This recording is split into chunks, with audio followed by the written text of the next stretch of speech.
Shabbat shalom. Shabbat shalom. Shabbat shalom. Peace and blessing to the chosen.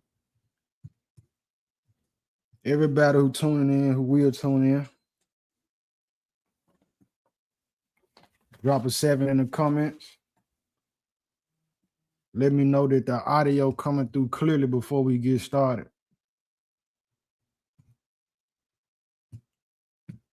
I pray everything is well, blessed, beyond blessed even.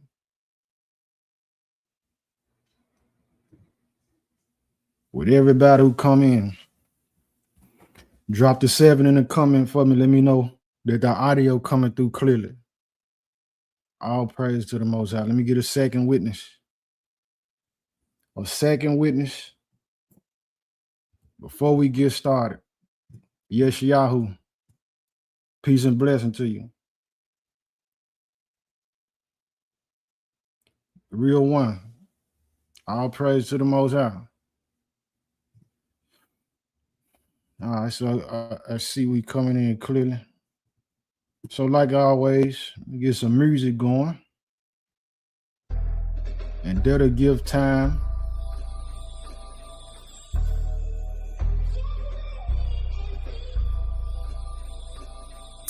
The Most High told me drop the album. He gon' feed 5,000. They gon' feel it in the streets, all through the public house. And as I walk through the valley of the shadow of death, before I deal with demons on you, I gotta battle myself. Fail to sin again. Oh man, I'm tired of myself. That rod and that staff comfort me, lamp unto my feet and a light to my path. For Holy Spirit guiding my steps. You ain't for real, get out the way. Electric slide to the left. We want rice to the tree of life. Gotta keep commandments though. Behold the second coming, get it jumping like a antelope. Poison in the waters, wormwood, what's the antidote? One with the Nephilim, be down to let the cannon blow. Wisdom come in waves, every page, so it's manifold. Eat angels, food, coriander, seed, manna soul.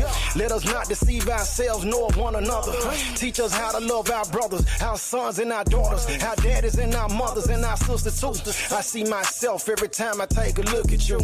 I connect with you. If the sacrifice is good but intentions is wicked, then the deed altogether unacceptable. Riches stored in the heavens like collectibles. Lately I've been working on being more accessible. Hosanna gave the orders, holy soldier waiting to execute. Sky crack, sea so-called black. Everybody fall back. Mouth drop, shock, yeah, electrocute. I be telling fools. I be telling you the 14th Psalm, verse 1. Says the fool have said in his heart there is no God. That's what he said. I tell him wait and see. Wait and see. Wait and see, wait and see. I'm not confused on why they love to hate me. Royal DNA is safe to say it's blood related. We above the nations. Storm down your hit, Libya killed 20,000. Did Abba just slaughter a whole flood of pagans or heathens? Render judgment with reason. Verily keep the Sabbaths. It's a sign, it's a beacon. Love my people to life. Can't convict me of treason. City set on a hill. We the salt, we the seasoning. Sun turning to darkness and the moon gon' turn to blood. This time it's gonna be fire. First time he sent the flood. For every action, every word, and every thought. Subpoena to the throne, after life to be judged. Yeah. You call Wakazah. Wait and see. You call Wakazah. Tell him wait and see.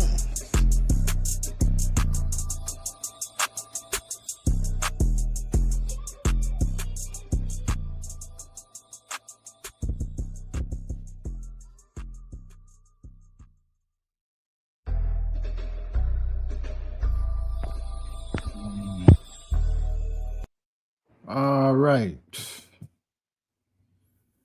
All praise and glory and honor goes to the Most High, man. Every time the creator of the heavens, the earth, the seas, everything in them, the Father lights, the Ancient of Days, the Holy One of Israel, the same God, the same power who created all things that we can see with the eye. He also created the eye and all the senses.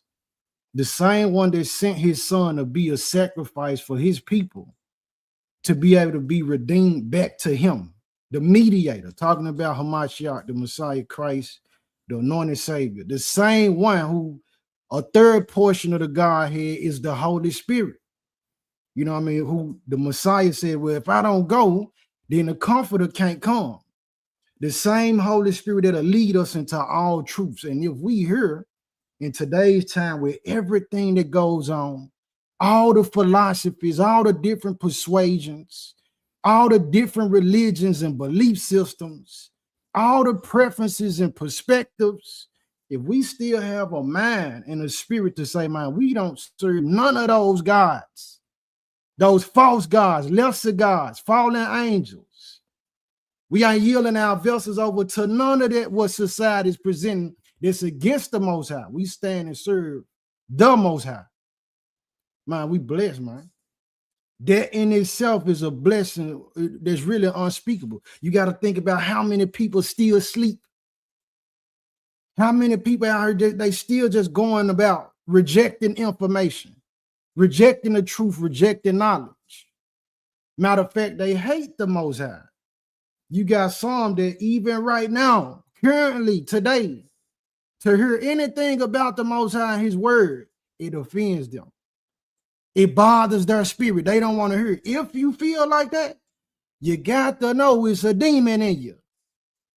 Anytime that you don't want to hear the word of the Most High, anytime that you rather hear something that's dealing with violence, something that's dealing with anything in the category of sexual behavior, if it's dealing with something that's talking about money and getting it in an ungodly way, if those things perk your ears and get you excited, your spirit, it got some uncleanness in it.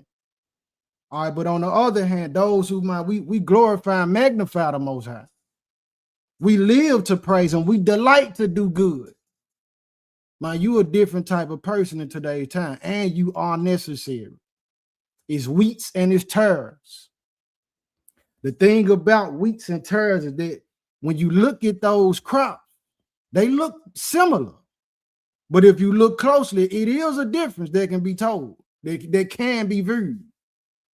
And right now, it's wheats and tares, it's sheep and goats. You know what I mean? It's the evil and ungodly is amongst the godly and those who truly love the Most High. And we're going to keep growing together. Say, let them all grow. But at one appointed time, all that's evil, all that offend, everything that's against the Most High is going to be gathered and then put into the fire. And everything that is for the Most High that will remain, those people, that society, that population goes into New Jerusalem. And that's what we target for. That's our goal and aim. So even before I get started, I want to say a triple, quadruple honor to all the people and the families across the four corners of the earth, man, who stand in to be vessels, not only for themselves, but for their families, to stand in the gap for their families, to be praying. You know what I mean? How the mother or the father would be praying at nighttime when everybody's asleep, praying for the whole family. You know what I mean? In the scriptures, studying it and seeking to apply that and teach it to his household. And whoever coming across their path, man, a huge salutation to y'all. Like me, myself, growing up, and it might be 4 a.m. It might be 2, 3 a.m. You know what I mean? And I wake up and my mom in the front room crying out to the Most High. I'm talking about boo-hooing, Father, have mercy. You know what I mean? Or come in the room with some holy oil and put it on our heads and put it in our ears and say, Father, bless their hearing. Those type of vessels. In today's society, family, you got so many people ready to crash out, who have sold their souls, who feel depressed, who feel oppressed, who feel like they don't have anything to live for because it ain't been a person in the family to be exposing them to the goodness of the Most High. The wailing women, they say, call for the wailing women, the weeping women. And you ain't got mothers nowadays or fathers teaching the children, teaching the little girls or teaching the little boys how to pray, how to cry out to the Most High. So they grow up and become crash outs. They become people, they don't see a blessing. They don't have no patience. They don't have no type of keen sense about God. So the whole, the generation that coming up behind us now, a lot of them is super ungodly, super unholy. People don't even want to hear about the goodness of the Most High. You know what I mean? But I want to give that a quadruple, huge. I don't even know what the word is for 7 times. You got a single, double, triple, quadruple. I don't know what the 7th, the way to say 7 is, but quintuple or whatever it is, honors to those people who stand in the gap continuously for the family. And those people that are doing it, I want y'all to know, man, it's required and necessary to have rejuvenation, to be refreshed, to be renewed. You know what I mean? And that's what I'm praying for a lot of the leaders. You know what I mean? A lot of the people who stand in the gap and choosing the Most High, choosing light, choosing righteousness, choosing truth. You know what I mean? In this world, with all the temptations, all the pushback, you know what I mean? All the evil and wickedness, all the confusion, you yourself don't even always have answers in. You waiting on the word from the Most High. And in the midst of you waiting on a word from the Most High for you, he'll end up giving you a word for somebody else. And you be like, oh man, all praise to the Most High, but Father, where's the word for me? We need that rejuvenation. We need that refreshing. Sometimes we got to bag back from everybody and everything. And this goes into all of that compiling causes a lot of people to lose or miss the blessing. They end up not obtaining the blessing because they get burnt out. They take too much on them. They already burn their cross. Then they say, hold on, while I'm burning my cross, let me help you burn yours and the 15 more other people. Which, yeah, we should bear the burdens of one another. But I always let wisdom be the thing that go for first. Because some people choosing to bear burdens of people who they don't want nothing to do with the Most High. So in the midst, but before we receive a blessing, that time window of where we waiting, that's where everything get proven in. That's where you find out whether the person gonna lose complete patience. They're gonna tap out, they're gonna wave the white flag, they're gonna go to the world, they're gonna go back to the world. They're going to choose Satan. They're going to choose some dark art or principality. They're going to start operating in rage, malice, and wrath. They're going to turn their back on the Most High. A lot of people in that period of waiting for the blessing. All right, and so what goes on, people end up doing it because we take our eyes off the Most High. We stop remembering what he done already did for us. We start feeling like, man, he ain't working fast enough. Envy creep in even. Some people get envy. Well, why you keep blessing them? You ain't blessed me yet. Why they got a family? Why he or she got a husband or a wife that'll pray with them? Why they got children? Why they got a nice car? Some people around here complaining right now about their vehicles. And ain't nothing wrong with the car. But they saying that they partner or they friend got a new car. Didn't pay it off. Ain't no pink slip to it. They got a new bill and you complaining about the vehicle that you got that is paid off. You saying, man, I've been driving it for 5 years. I just want something new. Unappreciation is why a lot of people don't get the blessing too. You ain't even taking time to look at what the Most High did for you, man. And I'm from Memphis, so you're going to get some of that Memphis, you know what I mean, grammar when I talk, if this your first time here. Nonetheless, though, listen to the message. Hear the message. He said that he that is of the Most High, hears the Most High's words. All right, so keep that in mind. But can we endure them? That time period, that window when we waiting for the blessing. You know what I mean? Where it gets challenging. What we signed up for in this time, in this lifestyle, to choose the Most High, we didn't sign up for everything to go smooth, family. That's a problem for a lot of people. You thinking that because you chose the Most High, everything's supposed to change overnight, and it's supposed to all just be good. This is why you got to read the word and read it with comprehension. Read it with a pure eye. Say, Father, I don't want to read your word from a standpoint of what I want it to mean to me or what the next person wanted to mean to me, but what do you mean? What did you, when you had your authors to record this, what was your intention and perspective of how this should be received to the reader? And so when we do that, having a pure mind, you know what I mean, the pure eyes about it, the Most High will answer us. You know what I mean? Can we endure this time period where he hasn't responded though? Sometimes he just waiting to see. Let me see if you will wait on me. Let me see if you'll wait on me, or if you're gonna be antsy or anxious even. And you gotta understand this. If we wait on the Most High, something that he revealed to me years ago, if we wait on him, he'll go with us. If we wait on the Most High, he will go with us.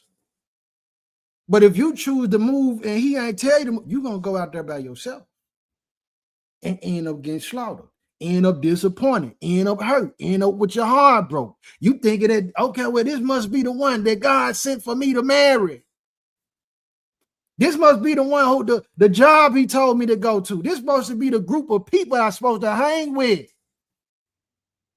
But look, you went and did that off your own accord. He said, hold on, I got you. Wait for me. And so then people run into these situations, different types. You doing stuff that he didn't even tell you to do. And end up disappointed and heartbroken behind it, and then start blaming him. Well, God, you said that, you know, if I serve you, it was supposed to be, everything gonna be good. What verse did he say that in? That's the philosophy creeping in, and you having your ears open to another voice, another shepherd, aside from the one who you're supposed to be the sheep to. Can we wait on the blessing? So I want to go through the scriptures to get examples, of course, through the book. And not only that, before even going to the book, I want to show y'all that your enemy is very patient. The blessing from the perspective of your enemy is your downfall. That's a blessing to your enemy. And your enemy is so patient that, hey, they say, well, you know what? We'll give it a 20-year span. And we want these things to happen. We'll wait and constantly just add bit by bit, piece by piece, until we get the results that we're looking for. We don't care if it takes 30 years, as long as we get the result that we want in the end, in the final conclusion. A lot of people don't have this same patience and level of focus. The first time that something go wrong, you start questioning the Most High. This is something you got to keep. If he tell you something, I don't care who you is. And I've seen people complaining about it. If the Most High truly told you something and gave you some instructions, I don't care if he said, look, I want you to move to this other state. I don't care if he said, hey, I want you to go up here and wait on the corner tonight. I got something for you. When he tell you something, I don't care what pushback come. Don't you shift. Don't lean to the left or the right or your own understanding. Focus on what he told you, because when we obey, is blessings in the obedience. Outside of that is destruction, man. And a lot of people choosing comfort because you rather have this comfort when he trying to grow you and give you more. You got a small table and you didn't got comfortable sitting at this little small round table. He take the table from you. Now you ain't got nothing to rest your elbows on. Now you ain't got nothing to, stretch your legs out under. Now you ain't got nothing to set your plate on.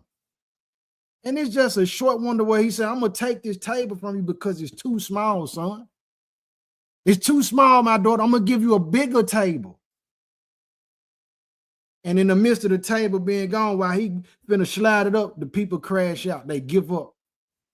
Turn their back on them. They feel like they've been done wrong. And a lot of it comes from not looking internally to say, where is the problem? What did I do to cause the problem, if it is a problem? We're going to get that too. Let me share my screen. I'm going to show y'all this, though. Fair use for educational purposes, right? For educational purposes.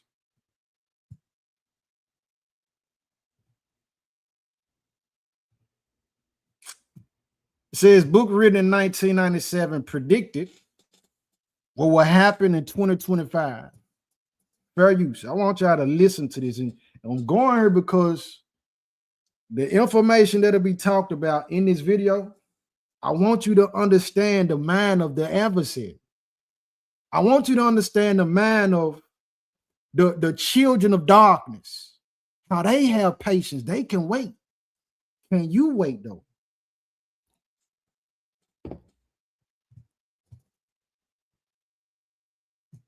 If this was,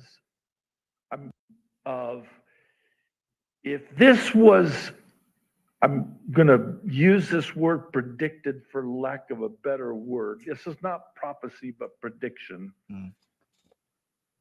If this was predicted 27 years ago, somebody knew something. Okay, here's the list. This is an abbreviated list. I could have made it much longer. You know I can. I didn't. Okay, you ready for the list? Fast mutating viral disease pandemics.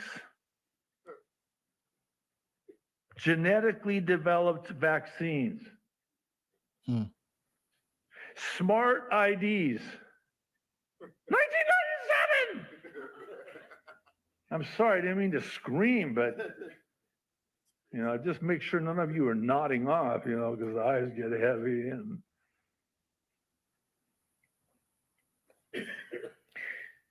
DNA database tracking. DNA chips. Get this one. 1997, gene-based pharmaceuticals. Transmitting genetic instructions for a disease process. How about this one? You ready for it? Wait for it. Artificial intelligence to determine gene patterns. 27 years ago? 1997. So a lot of people, not even just the younger generation, a lot of the elders think that this AI stuff it just came in recent years. Now they've been planning this stuff. You thought 27 years ago, even before then, to be real about it. Your adversary got patience to wait till what they desire to have full impact and take effect on you, even for 20 years, scores of years. They can wait on a blessing. Their blessing, from their perspective, is your destruction. AI, 27 years ago, 1997, they talking about AI. I remember 1997. We didn't have no touchscreen phones as far as society, the more popular, outside of the rich private people, according to my study. They had touchscreen back then, but people in society didn't have access to it. 1997, we didn't have no YouTube. You know what I mean? We weren't able to go live on our phones or stream and FaceTime people, duo people off our cell phones. 1997, we had landlines. You know what I mean? People mainly in household, you had one phone in the house, and you might have two different numbers on their phone to where, they call, and this is the number that you call for it's personal in the house, but if you call this number, then it's business. A lot of houses didn't even have call ID. You know what I'm saying? But this right here, we going here showing you this to let you know this is 27 years old, 26, 28 now, 1997. This is what they was talking about. This is what they predicted. This is what they planned. Who had heard about AI? Apparently they had. How about this one? Robots for doing genome sequencing. DNA. And then this one blew me away. Using recombinant DNA for making spike proteins. Spike proteins, that term just became popular 2019, 2020 with the pandemic or the epidemic, the pandemic, excuse me. Spike protein, they already had a plan for this, family. 1997. 1997? It gets even worse. Smart homes. They have a whole chapter on smart homes / smart cities. Smart homes, smart cities. This is where you talking about the infrastructure of AI being really fast-tracked and sped up to be put into society. This is where your Wi-Fi come in. This is where your Bluetooth come in. This is why you got so many smart objects and appliances. Smart refrigerator, smart washing machine. I was upset yesterday because the printer's smart. Couldn't print nothing because they said, well, you have to link your account on your phone with the company in order to print something. Couldn't even use the printer without having AI in the midst of it. That was crazy to me. I was upset, family. So I'm saying that this is the way that they want things to go. AI to everything is smart, so where they can watch everybody. And they even had a smart firearms coming. I don't know when they're going to roll them out. But the smart firearm, that I can't shoot your pistol. I can't shoot your long rifle. It's tuned to your genetics and your fingerprint. I even heard before this years ago, earlier study where YouTube took a lot of this stuff off the whole platform. But saying that people would have the firearms that were smart to where if you try to use it and it don't belong to you, then it'll backfire on you. We'll see how that play out. We'll see if it comes to fruition in our time, but just put it in your ear so that you will be aware, just like we're looking at this here. This one will absolutely floor you. It did me. In 1997, and this is, you can do the word search and research yourself. They predicted not 2025, but by 2020, that people would be working from home virtually. Come on. Listen, that's 2019, 2020 segued an explosion of people working from home. Remember where they had it set up? You couldn't even go outside. You know what I'm saying? And if you were a worker, you was categorized as an essential worker. They gave you some paperwork that if the police pull you over while you outside traveling during the lockdown where people had to stay in the house, you can show this paperwork to the police and they'll say, oh, okay, well, you're an essential worker. We ain't gonna, do nothing to you. We won't put you in jail or nothing. 1997, they already had this stuff planned out. How patient is your enemy? Are you more patient than your adversary? I mean, how do you know that? Because you're the one who did that. World War III, of course. Bring it up. Nuclear devices causing widespread contamination, nanotech devices. This stuff was never even heard of. Digital currency. And last but certainly not least, vaccination programs. I'm sorry, I got to chuckle because if I don't, I'll cry. Vaccination programs run by organizations like the World Health Organization for a global killer that has yet to emerge. First printing, February 1997. A global killer that was yet to emerge. Bro, this 1997. How patient did they have to say, well, you know what? We already have these guidelines, these bullet points, you know, what we want to accomplish. How much focus did it take? You know what I mean? How much patience did that take? They had children. Some of them died off. Guess what? They passed the plan down to their children. The children picked it up, got the torch, saying, we got to do what Pop said. We got to do what Mom said. She was a scientist. Like the story go with the Rothschilds, Rockefellers or whatnot. Said he about to die. He get all his sons. I want each one of y'all to go into a part of the world or Europe or whatnot and start banks.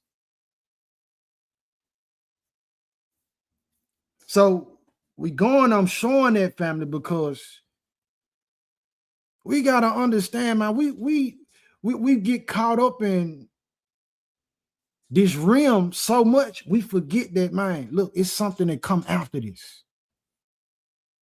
And that's the real thing that we being patient about. That's the real thing that we waiting and we praying and trusting and depending on the Most High for. Because this world and this realm and what we dealing with here is temporary. The people, the places, the food that we put in our body, even though it got a lot of chemicals in it. Even the elements, man, the Most High said he gonna make a new heaven and a new earth. Between the time from where he already sent the flood, the first time, the deluge, and when he created everything, to the point that he make a new heaven and a new earth, that window between those periods is where man have to decide where they gonna go. When the clock stop, where you gonna be? So can we wait on the blessing? The Most High done told us something. Let me go here. Let's go to Ecclesiastes 3. Let's go to Ecclesiastes 3.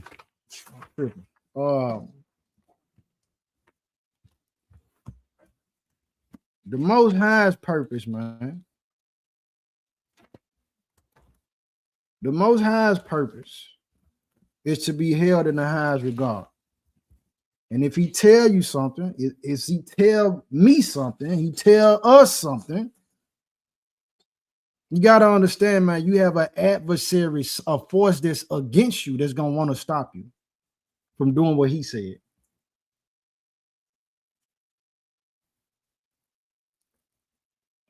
Man, shalom to the chat, man. Shalom. Peace and blessing to everybody.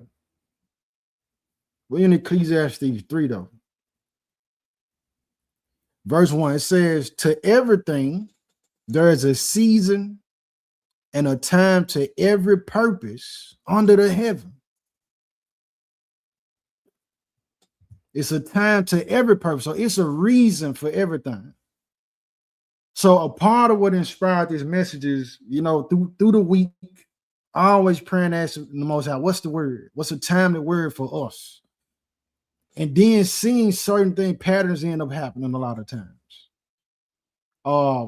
And a few people even felt like crashing out. You know what I mean? The pressure of life getting to them.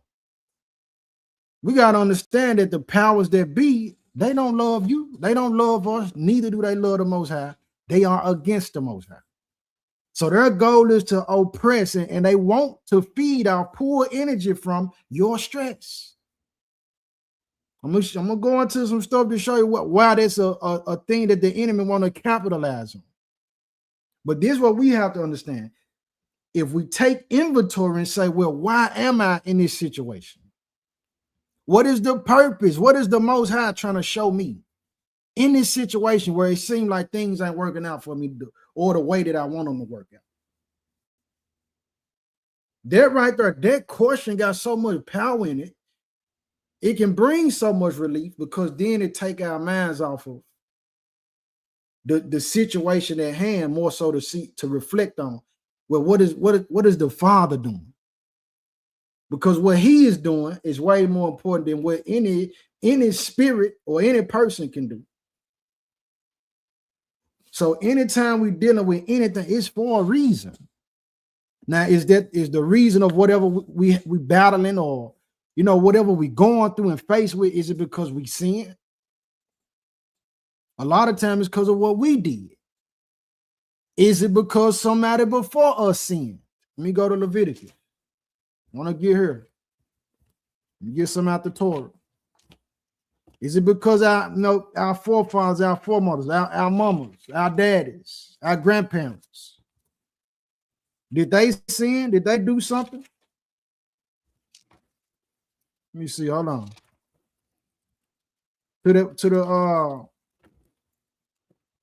In a sense where a lot of people before us, we don't know. Your great-great-granddad might have made a deal with a demon and offered to give his whole bloodline to that demon in exchange for some kind of, some resource. And you wonder why it seems like it's a cloud over your family. Why is it cloud over? Why all the women in the family end up going through this, that, and the third? Why all the men in the family they weak or they don't, whatever? Whole time you don't even know in your generation, that generation before you, your great-great-great-great-granddaddy, your great-great-great-great-grandmama, she the reason. So I'm saying that to say, it's things that we have to still repent for. Father, forgive me. Forgive my forefather. If it's anybody in my bloodline who made a deal with a devil, who did some witchcraft, who did anything that would offend you, forgive me, Father. I renounce that. I don't want nothing to do with that. That type of information, the mind don't go there a lot of times. But if we take a second to pause because we waiting on this blessing, whatever it is we asking the Most High for, not knowing what's the hindering forces and why does it seem like we being held up? A lot of times these type of things. Let me go on in Leviticus though. I'm in Leviticus. I'm gonna take my time with it. Usually, man, I usually try to keep the message, around like an hour or so. But man, we in an hour, as much of the word that we can get, we need it. So if you feel like you don't want to wait, you don't want to be here, hey, Most High, look, hey, it is what it is. I'm in Leviticus though. Leviticus 19. I'm gonna hit verse 26. It says, ye shall not eat anything with the blood, neither shall you use enchantment, nor observe times. Right? And so some of the people we don't know. You never met your great granddaddy's daddy, your great grandmama's mama, your great auntie. You don't know. You don't know if they made some kind of contract in blood with a real demon. They might have been using enchantments. They might have been taking part in these rituals with drinking blood. They might have took innocent blood and used it as a sacrifice. They might have been observers of time, paying attention to the horoscope and letting it lead them and all that. The Most High tell us this. Go to Hosea 4. Hosea chapter 4. Hosea chapter 4. Thank you for your goodness, O Holy One. Hosea chapter 4. I done passed it too. Yep. It's before Joel.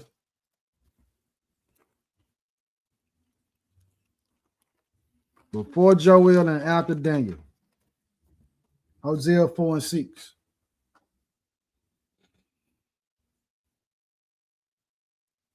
It says,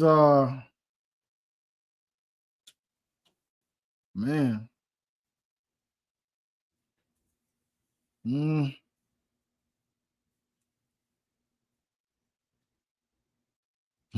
just hit it. Verse 6, man. It says, my people are destroyed for lack of knowledge. So we destroy it because of what we don't know, what we don't have a full understanding of. And a lot of times we don't have the knowledge of why we in the situation that we in. We don't even have the knowledge of being able to think and process information, to think of outside of ourselves. This is why it's important that we have one another. And the Father will bless different people with his spirit and anointing to help us see things in a different light. Said, my people are destroyed for a lack of knowledge. Nobody don't know everything. And some of the people in situations where they waiting on a blessing and they can't get it, or they turn people down and they crash out before they get the blessing because they have full dependence on the knowledge that they gain from these collegial institutes. They feel like they so smart. They got degrees. They study all this information, know all these big words. They know all of that, but don't know the Most High. Don't know how he moves. Don't know how he responds. Don't know his behavior, his mannerisms. Don't know the enemy. Don't know the wiles and tricks of the adversary. They got all this worldly knowledge, which ain't going to profit them nothing in the end. He said, my people are destroyed for a lack of knowledge, because thou hast rejected knowledge, or you didn't want to hear the knowledge of the Most High. This is why you really going through the situation. You turned your back on him, or really you turned your back on yourself. This is why you going through what you going through. He said, because thou hast rejected knowledge, I will also reject thee, that thou shalt be no priest to me. Seeing thou hast forgotten the law of thy power, I will also forget thy children. So I'm going here, extracting that last part right there. Running it with what we just read in Leviticus. Man, we talk about generational curses, things that go on with these families, but we don't talk about the generational judgment. We don't talk about, man, the Father will say, well, not only am I cutting you off, I'm cutting off your children too. But he merciful to the point where if generations come, constantly being born, somebody had a sense to say, I ain't going to reject knowledge. Give me all that information about the Most High. Father, forgive me. I'm sorry. I repent. And he'll turn that wrath away. But who got the knowledge, man? Who teaching the knowledge? We go to John 9. Can you wait for the blessing? So what else happened? Can you wait for the blessing? John 9.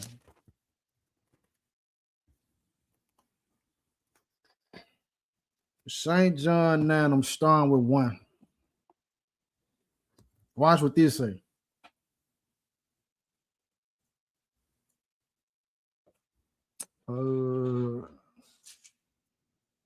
Indeed.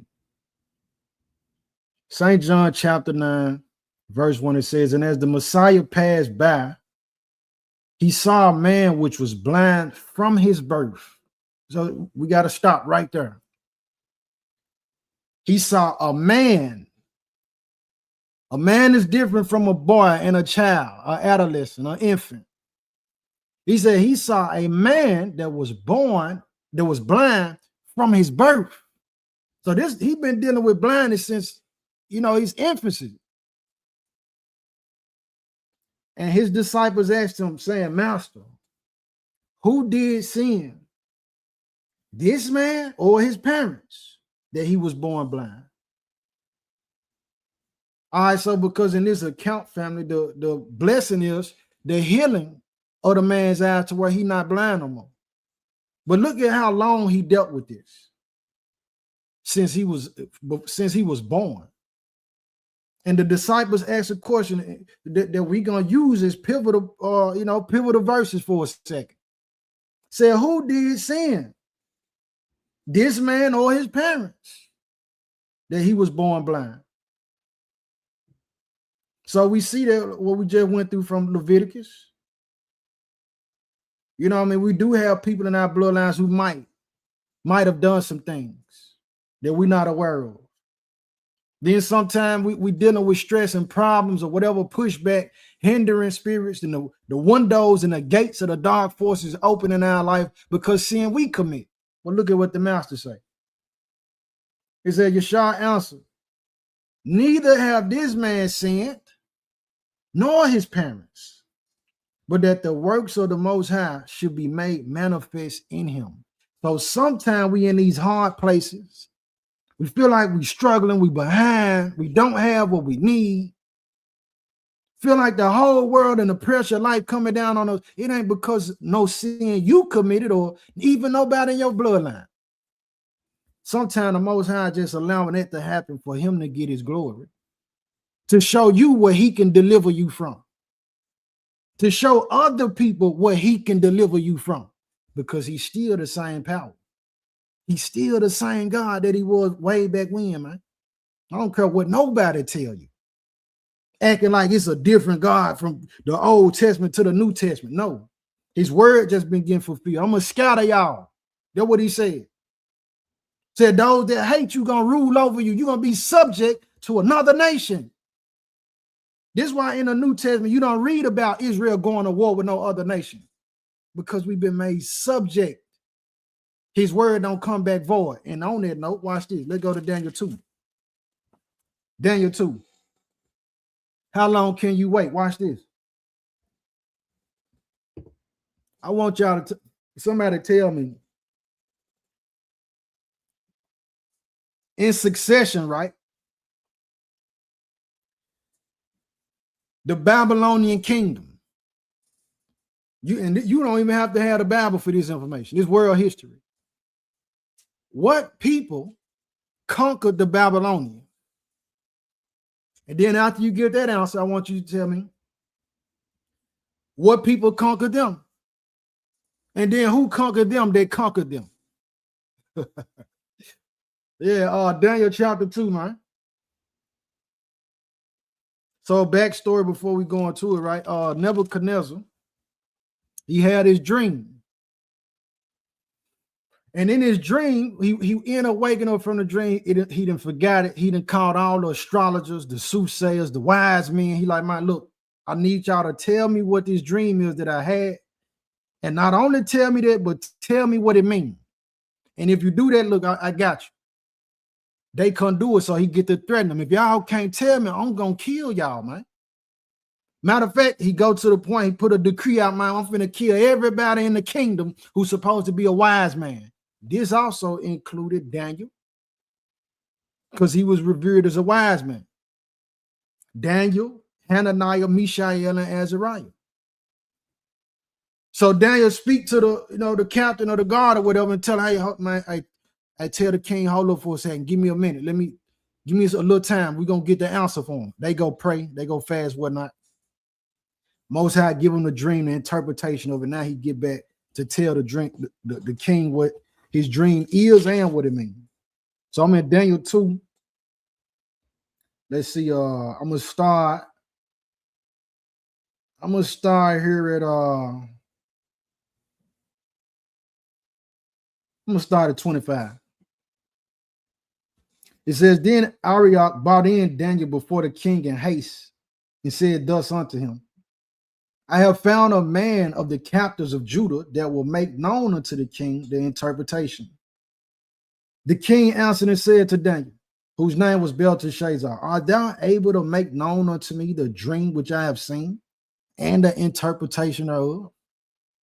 Daniel answered in the presence of the king and said, the secret which the king have demanded cannot the wise men, the astrologers, the magicians, the soothsayers show unto the king. But there is a power in heaven that revealeth secrets, and maketh known to the king Nebuchadnezzar what shall be in the latter days. Thy dream and the visions of thy head upon thy bed are these. So Daniel didn't even take credit for it. He like, man, look, it ain't nothing no man can do, man. This answer you finna get is coming from the Most High. It's coming from the creator of the heavens and the earth, man. It ain't even me. Verse 29 says, as for thee, O king, thy thoughts came into thy mind upon thy bed. What should come to pass hereafter? So the king like, man, I got the kingdom, and I wonder what's going to happen after I pass away, though. I wonder how the world going to be. It says, and he that revealeth secrets make of known to thee what shall come to pass. But as for me, this secret is not revealed to me for any wisdom that I have more than any living, but for their sakes that shall make known the interpretation to the king, and that thou mightest know the thoughts of thy heart. Thou, O king, sawest, and behold, a great image. The word image is statue, is a reference for a statue. Kind of like what Trump just had built. I think it's some part of Florida, supposed to be like a gold-plated statue of himself, and many other statues throughout the United States and the world altogether.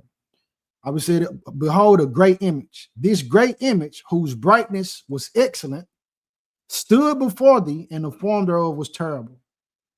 The image's head was of fine gold, his breast and his arms of silver, his belly and his thighs of brass, his legs of iron, his feet part of iron and part of clay. So this statue is in a form of, it's a humanoid statue. The head of it is all gold. Said what? His breast and his arms. His breast and his arms is silver. His belly and his thighs is brass. His legs, so we're talking about knees and shins, is iron, but his feet said is part iron and part of clay. Verse 34 says, thou sawest till that a stone was cut out without hands, which smote the image upon his feet that were of iron and clay, and brake them to pieces. Then was the iron, the clay, the brass, the silver, and the gold broken to pieces together, and became like the chaff of the summer threshing floors. And the wind carried them away, that no place was found for them. And the stone that smote the image became a great mountain and filled the whole earth. This is the dream, and we will tell the interpretation thereof before the king. Pay attention to this. Don't forget them questions. Don't forget the question I asked you. The Babylonian kingdom, drop it in the chat if you found it. Who conquered the Babylonians, and then who conquered them? Who conquered the Babylonians? And then who conquered them that conquered the Babylonians? Oh, man. All right, so 37 says, thou, O king, art a king of kings. For the most high power of heaven have given thee a kingdom, power, and strength, and glory. And wheresoever the children of men dwell, the beasts of the field, and the fowls of the heaven, have he given into thy hand, and have made thee ruler over them all. Thou art this head of gold. So Nebuchadnezzar in the Babylonian kingdom on this really a timeline, what the Father given King Nebuchadnezzar. And all praise to the Most High that he even had the thought, because the Father's works is so, manifold. Man, we even benefit from this. So he said, you the head of gold. Watch what he says. And after thee shall arise another kingdom inferior to thee, and another third kingdom of brass, which shall bear rule over all the earth. And the fourth kingdom shall be strong as iron. For as much as iron breaketh in pieces and subdueth all things, and as iron that breaketh all these shall it break in pieces and bruise. So I see in the comment section right here, real ones are all praise to the Most High. That's right. Who conquered the Babylonians? The Persians, the Achaemenid Empire, the modern day Iranians. Go look it up. It's world history. If you don't believe the Bible, and I'm going here to verify and validate that the Most High word don't come back void, man. Whether a person believe it or not, hate it or love it, confused about it or not. This way back when. Look, this 539 BCE. This in the 6th century, man. 2,600 some years ago. Where this was wrote. 66 years later, it was fulfilled. Well, you're saying that the Persians came in with the Achaemenid Empire and overthrew and conquered the Babylonians with Cyrus the Great. After him, who came in? The Greeks. Now we get into, you know what I mean, that era of things. After the Greeks, who conquered the Greeks? The Romans. These Romans come in. And what happened with them? They end up splitting off and becoming a Holy Roman Empire. Then you get the birth of the Pope and all this other stuff. That's a whole nother message in itself. All right, but we going here to show that the Most High word is true. So if he told you something, man, you can bet your life on it that it's going to be fulfilled if you don't do something outside of his will, man. Hold on. Let's go to Jeremiah 42. Let's go to Jeremiah 42. Yes, indeed. And then we know, you know what? Hold on, man. Let me reinforce this. Y'all can hold it, Jeremiah, but let me reinforce this though. Let me go back to Daniel. I need to reinforce this. Because somebody said, well, does the Bible say that the Persians would come in next? All right, watch this. Let's get to Daniel. We don't want Daniel 9. Yep.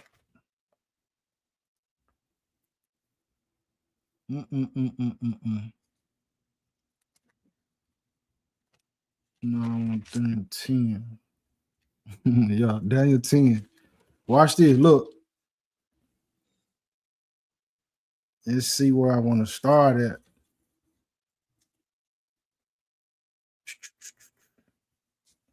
I'll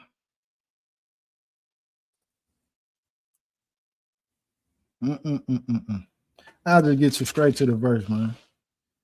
Daniel 10 and 20. At this point, you got the messenger that came to visit Daniel, answering his prayer. Daniel being greatly beloved of the Most High. Come and give him an answer. Let me see. I want. He said nobody was there with me.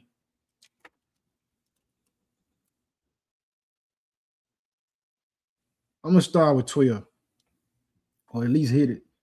It says, then said he unto me, fear not, Daniel, for from the first day that thou didst set thy heart to understand and to chasten thyself before thy power, thy words were heard, and I am come for thy words. Oh man, all praise to the Most High. So this right here, I gotta hit too. My fault, y'all. It go right in with the message. I can't do nothing about it, man. I can't resist the Holy Spirit if this is the way we're going. Daniel 10, verse 1 says, in the 3rd year of Cyrus, king of Persia, a thing was revealed unto Daniel, whose name was called Belteshazzar. And the thing was true, but the time appointed was long. And he understood the thing and had understanding of the vision. In those days, I, Daniel, was mourning 3 full weeks. How long can you wait for the blessing? So he mourning for 3 weeks. Can you wait 3 weeks for the Most High? Verse 3 says, I ate no pleasant bread, neither came flesh nor wine in my mouth. Neither did I anoint myself at all, till 3 whole weeks were fulfilled.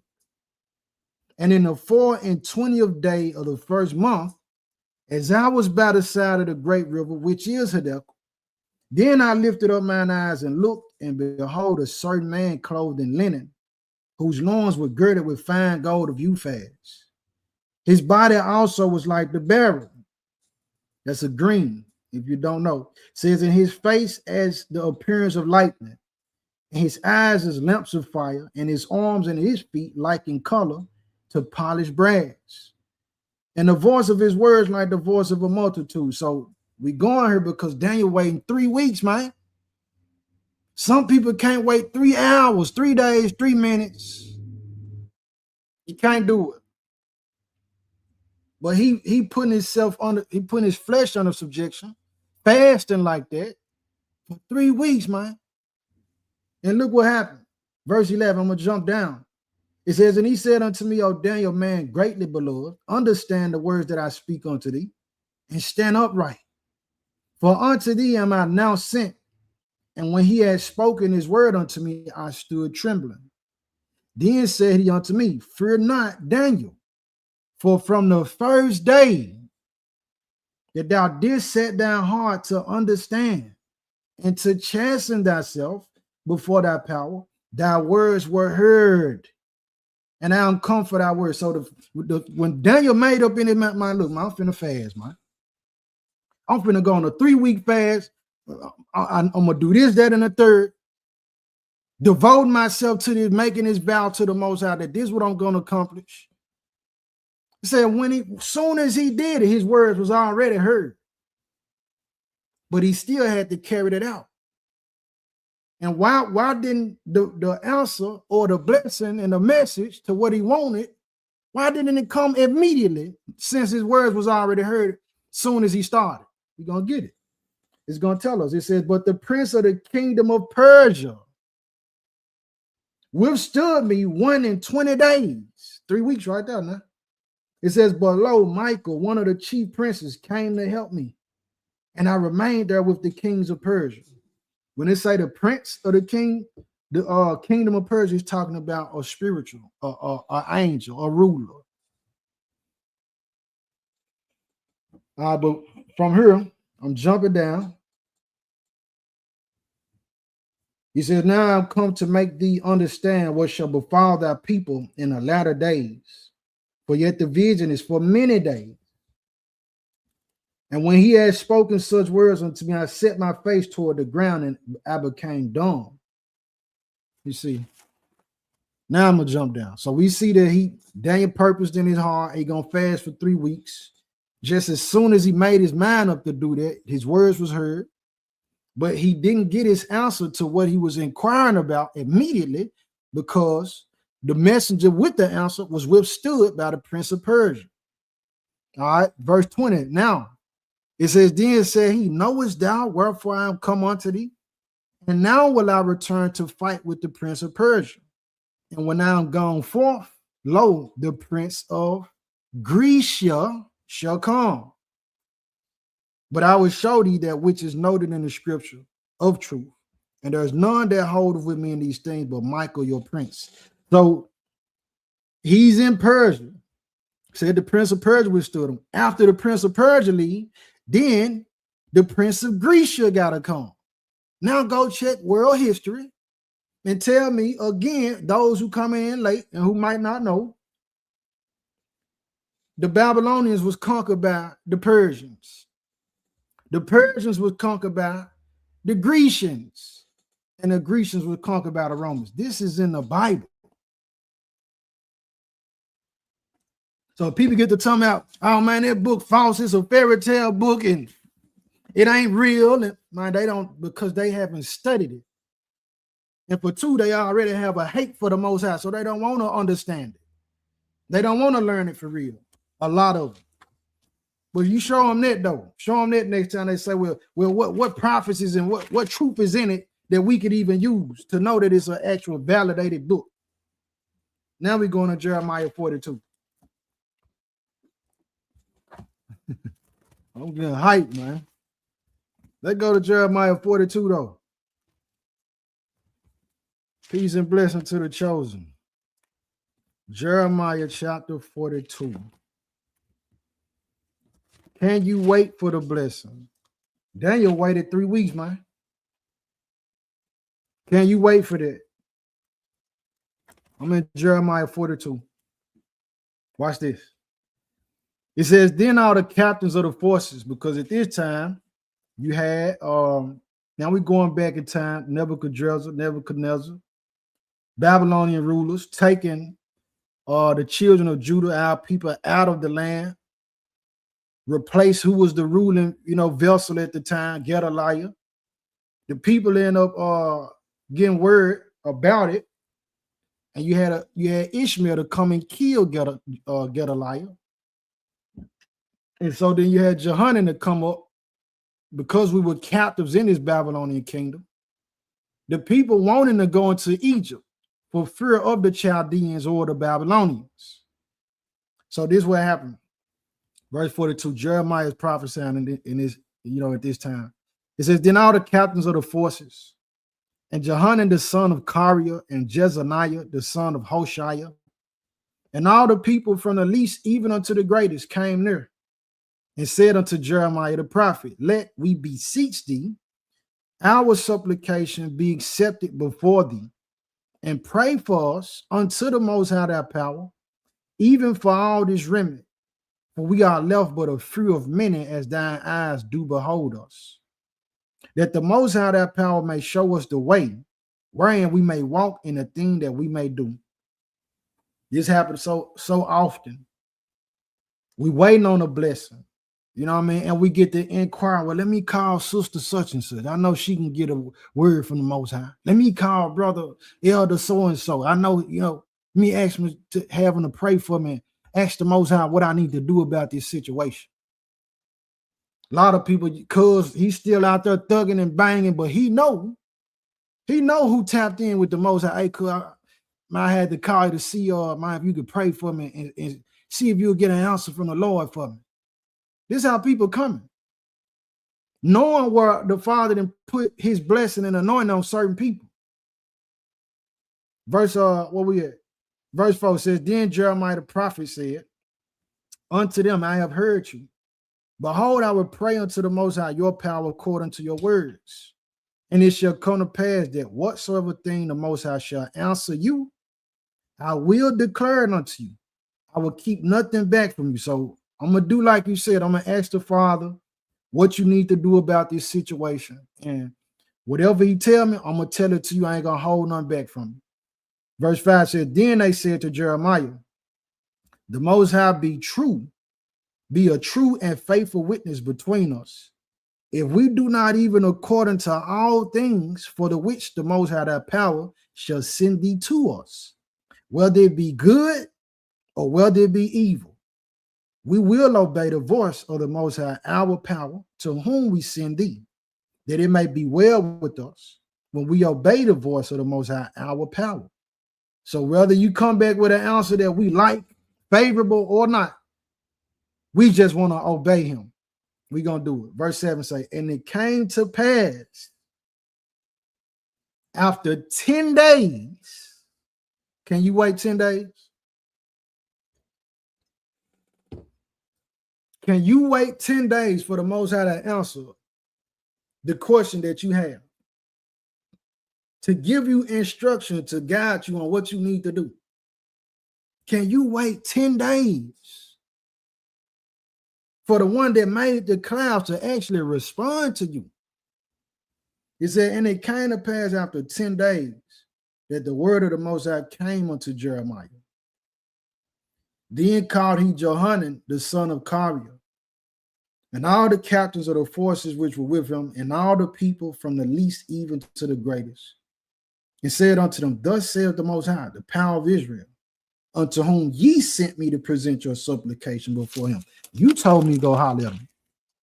You told me to do this. Y'all told me to go see what he gonna say.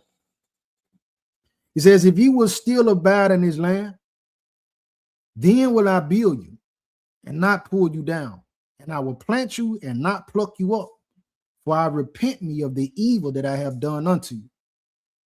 Be not afraid of the king of Babylon, of whom ye are afraid. Be not afraid of him, saith the Most High, for I am with you to save you and to deliver you from his hand. And that's what happened a lot of time in that period. But we waiting on the blessing. We get anxious, we get afraid. Man, I don't know how it's going to turn out. So then we end up making a move and a decision out of fear. And making that decision out of fear bring more destruction on us than what we would have had to suffer if we just waited on the Most High. Said these people are afraid of the king of Babylon. And a lot of times we fearing the people more than we fear the Most High. We are fear their opinions, and because, well, I'm the only one wearing fringes. Well, I'm the only one that feel like we the Israelites. I'm the only one who will talk about God per se in these environments. I'm the only one that's going to be the light and try to, really be loving, not in a foolish way, but with wisdom. Say, man, I'm afraid of that. I think they're going to look at me strange. They're going to say I'm weird. And so because we fear what man's face look like and man's opinions, we end up going against the Most High to our own detriment. That's sucker behavior. If you don't know, I'm going to tell you, that's sucker behavior, man. That means you weak. You need some more strength. Verse 12, and I will show mercies unto you, that he may have mercy upon you and cause you to return to your own land. The Father controlled them too. Who you are afraid of, the Father can put a fear in his or her heart that had them kneeling to you. They under his power as well. Fear is too expensive, man. There's another message. Wait for it. Verse 13 said, but if ye say, we will not dwell in this land, neither obey the voice of the Most High your power, saying, no, but we will go into the land of Egypt, where we shall see no war, nor hear the sound of the trumpet, nor have hunger of bread, and there will we dwell. So you want to be comfortable. You're going to trade out obedience for comfort and end up getting destroyed anyway. It says, now therefore hear the word of the Most High, ye remnant of Judah. Thus saith the Lord of hosts, the power of Israel, if ye wholly set your faces to enter into Egypt, and to go to sojourn there, then it shall come to pass that the sword which ye feared shall overtake you there in the land of Egypt, and the famine whereof you were afraid shall follow close after you there in Egypt, and there ye shall die. You're going to die in your comfort. You're going to die because you're trying to please other men and women. You're trying to please your cousins and friends and these other folks who don't care nothing about the Most High. These Egyptians didn't care about the Most High, man. Can you wait for the blessing? Then can you even handle the blessing? Because he answered and told them what to do. They rejected it. And that's how it be a lot of time. The Father will have us to do something or go away, be in a place that's uncomfortable. And because it's uncomfortable to us, we get to thinking that this ain't of the Most High. Now the Most High he come in uprooting stuff. When he pronounced that he finna pluck a kingdom up or he finna tear something down, everything get uncomfortable. It's time to move. Get the change and stuff up. Now it don't fit. It don't work no more. It don't feel the same no more. So we end up trying to hold on to this comfort, which is really our own demise.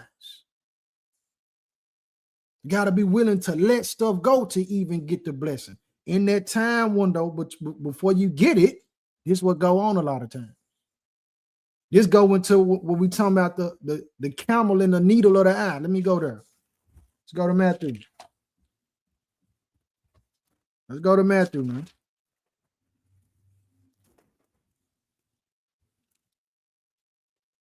Yes, indeed. Matthew 19. Matthew chapter 19.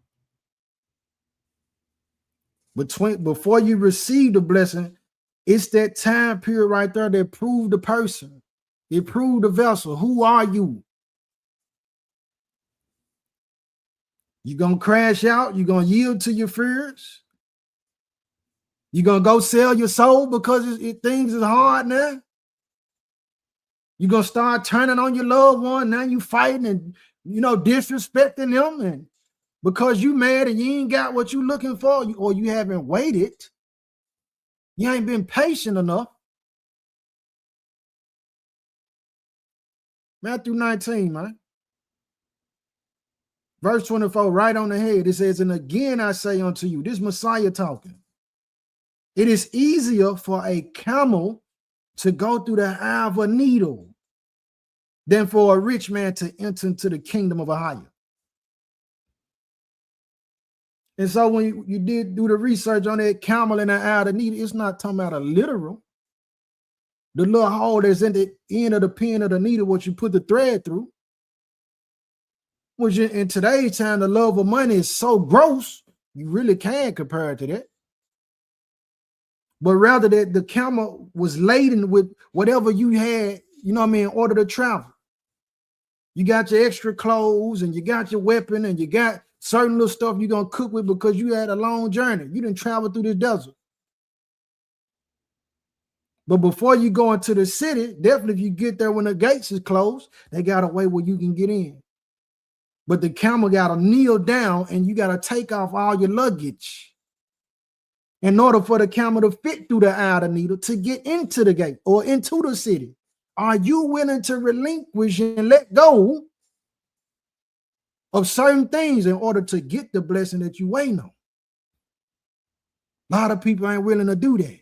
I've been working this job for 10 years. I got rapport up here. That don't mean nothing to the Most High when he got a different assignment for you, man. I've been living in this neighborhood since I was a child. You got some people holding on to a diet that's killing them. My grandmama raised me on chitlins. Granddad always had, my granddad was a pastor at the Baptist church. Yeah, and it's uncomfortable when the truth hits you that, look, man, the Father trying to grow you. He trying to grow you to a different level. He trying to give you a larger table. You want to keep holding on to this small table. That worked then. That was good. It was sufficient when you didn't understand. That was sufficient before he allowed the truth to spring up from the earth. Now it's all throughout the earth like it is now. That was before then. But now that we know better, now we got to do better. Are you willing to let go? You know what I mean? Are you willing to compromise for the Most High? Not for Satan and the devil.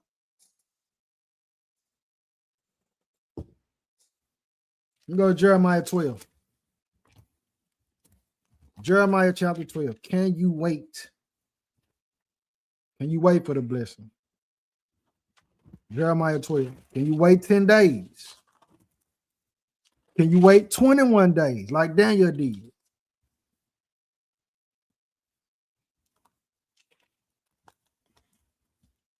All right, because, while we waiting on these blessings, we waiting on an answer and a response from the Father. Like, we having these different issues, man. We having money issues. We having marriage issues. We having issues in the brotherhood, the sisterhood, fatherhood, parenthood, neighborhoods, the childhood, the adulthood, things we ain't healed from in our past. We still trying to figure some stuff out. In the midst of all that, though, man,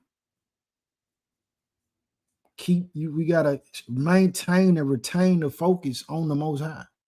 Ain't none of these situations worthy to be lifted up above him. We in Jeremiah 12.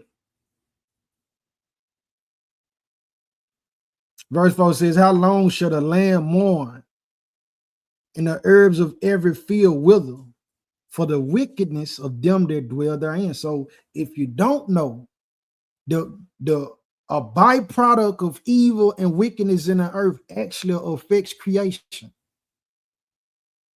So you looking at it and say, man, why the fruits ain't growing the way they used to grow? Why the trees and things look so different now? That's the wickedness in the earth that's affecting it. It tells us also, it say, man, the whole creature is waiting for the revelation of the sons of God. The whole creature mourning and waiting to be renewed. The earth itself is crying out. Yeah, because of the evil. LGBTQ plus. The month of June, they saying, well, this is Pride Month. Give a whole month supposedly to homosexuals for an immoral lifestyle, an abominable lifestyle. Well, they done took the rainbow and wanted to mean something way different from what the Father established it to be, a token between us and him, that he'll never flood the earth again. But now so many men, when they see a rainbow, they don't even want to put it on their clothes. Beautiful as the rainbow is, they don't want nothing to do with it because they say, man, somebody might think I'm gay, man. Somebody might think I'm with the community.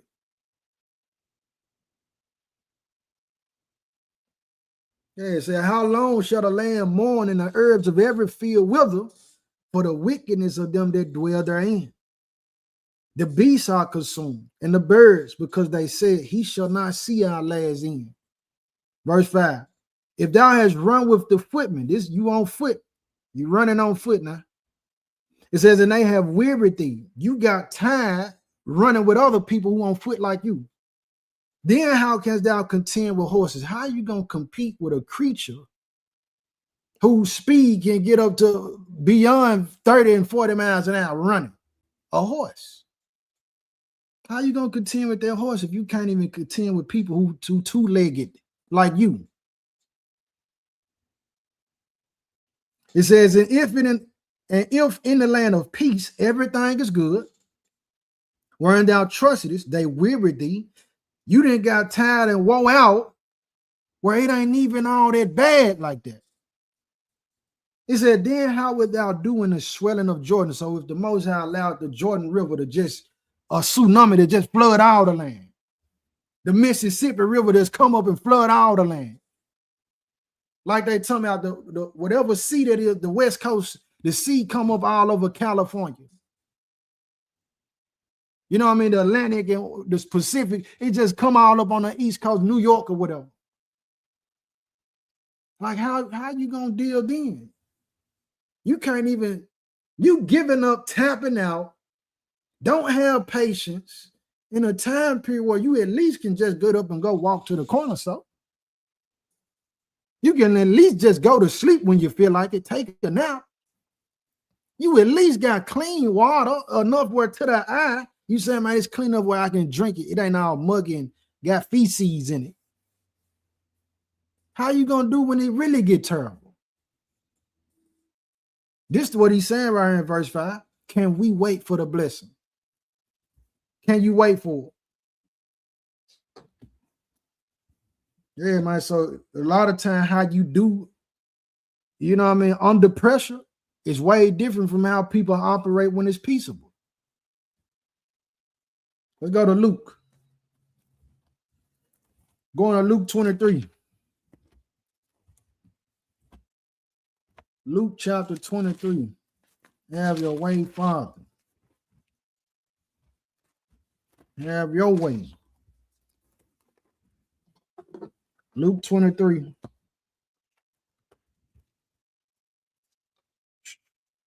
I'm going, yeah. Reinforcing it. Luke 23, I'm going to start with 26. It says, and as they led him away, they laid hold upon one Simon, a Cyrenian, coming out of the country, and on him they laid the cross, that he might bear it after the Messiah. So at this point, the anointed one is carrying his cross, this rugged wood, and they look out and say, well, let me get somebody to help him. And we need help. We need help on this walk, man. A lot of people don't get the blessing and they end up crashing out because they reject the help that the Most High send them. Because the help don't look like what they want it to look like. It don't talk like how they want it to talk. The person ain't funny like they want them to be. They undressing and they style ain't the way that they would prefer. So people end up setting up these gates, and not a gate that helps the entrance, but rather prevents the entrance of the help to keep people out. So they get the Cyrene, this man named Simon, and help him bear the cross. As there now followed him a great company of people, and of women which also bewailed and lamented him. But Hamashiach, turning unto them, said, Daughters of Jerusalem, weep not for me, but weep for yourselves and for your children. For behold, the days are coming, in the which they shall say, Blessed are the barren, and the wombs that never bare, and the paps which never gave suck. Then shall they begin to say to the mountains, Fall on us, and to the hills, cover us. Now they want to run into the bunkers. The rich people, they going into the mountains. They like, man, we need to be hiding before this destruction comes, because they understand that this word is real. Even if they don't believe it, they see the effects of what's said in it. And they themselves are a display of the prophecy itself. They going into the mountains and trying to build bunkers, trying to hide and escape the judgment to come. You can't run, you can't hide. Most High got an eye in every place. It says, for if they do these things in a green tree, what shall be done in the dry? If they doing it where it's, everything is flourishing. Succulent vegetation. These for worried, they trying to get out the way. What they gonna do when it's a real famine? Ain't nothing growing. Ain't nothing grow. Ain't no look. It's terrible. Like, it's complete anarchy. What they gonna do then?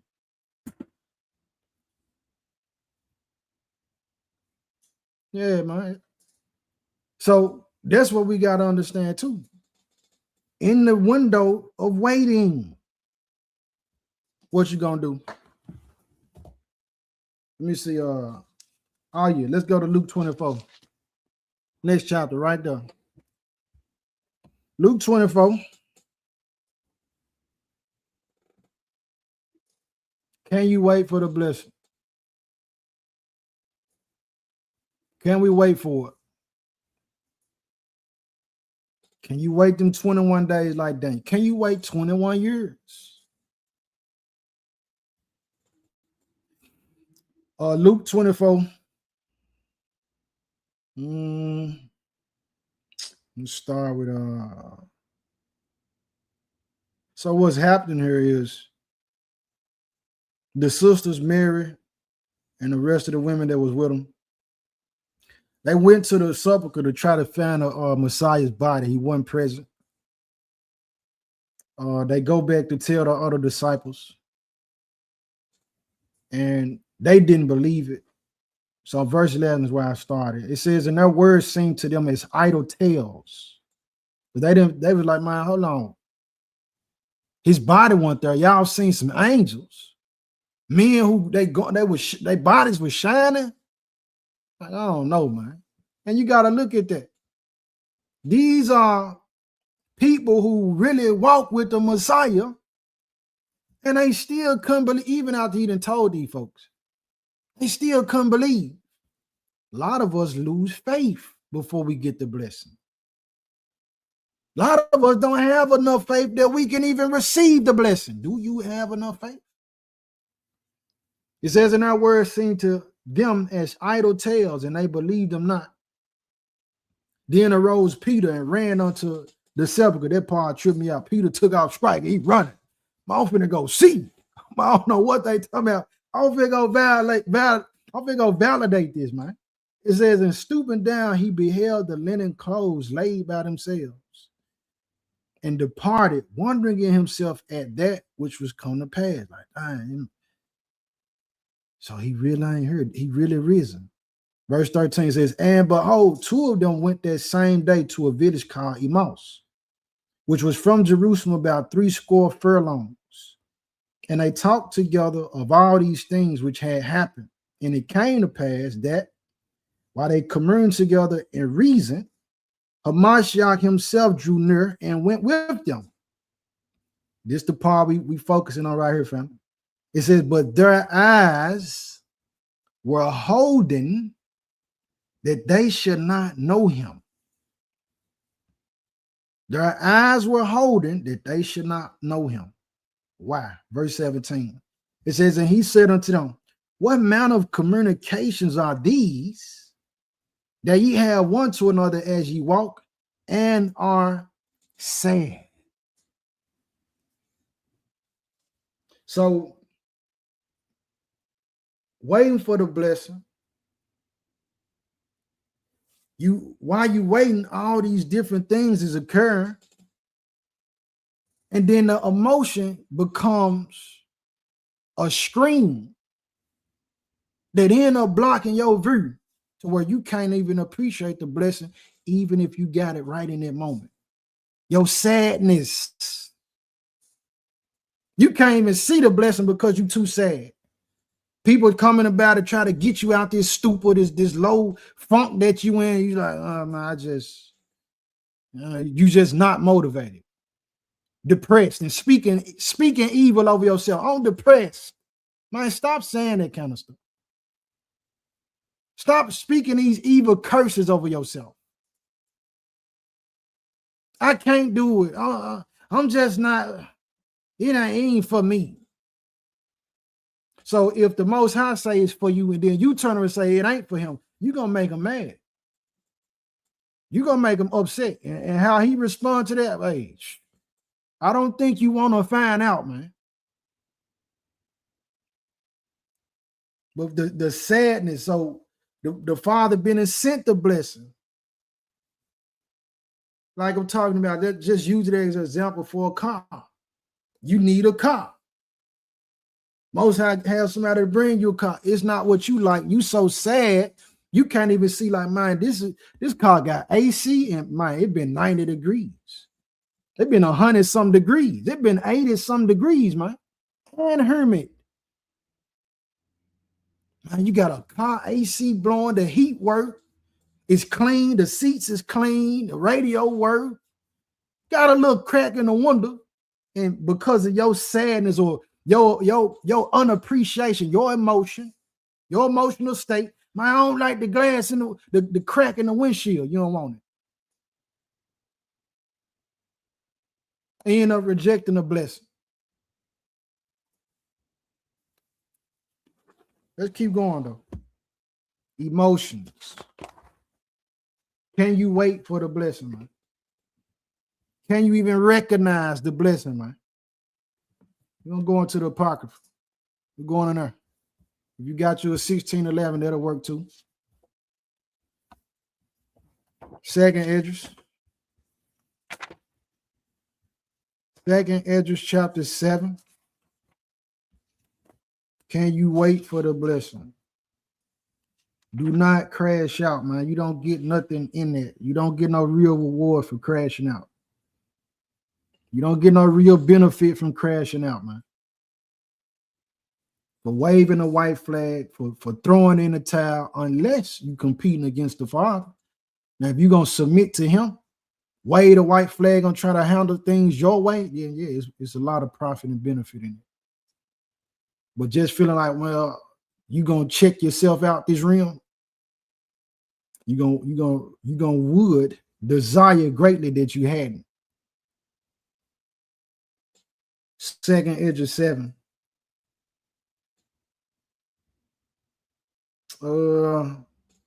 Let's start with 1. So this is Ezra having a conversation with Uriel.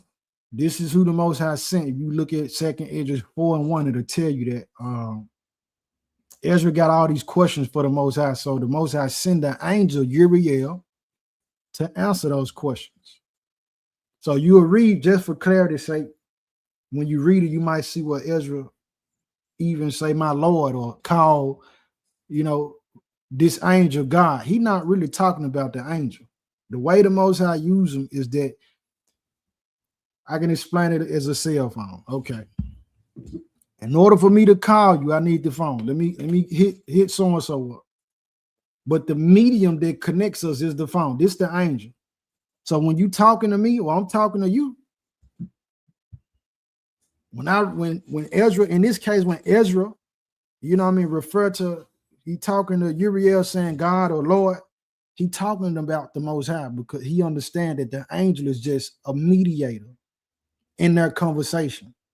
He can't see the Father himself. He would look, he gonna die. The Father ain't gonna allow it. You ain't holy enough, you ain't clean. Can't nobody see him and live.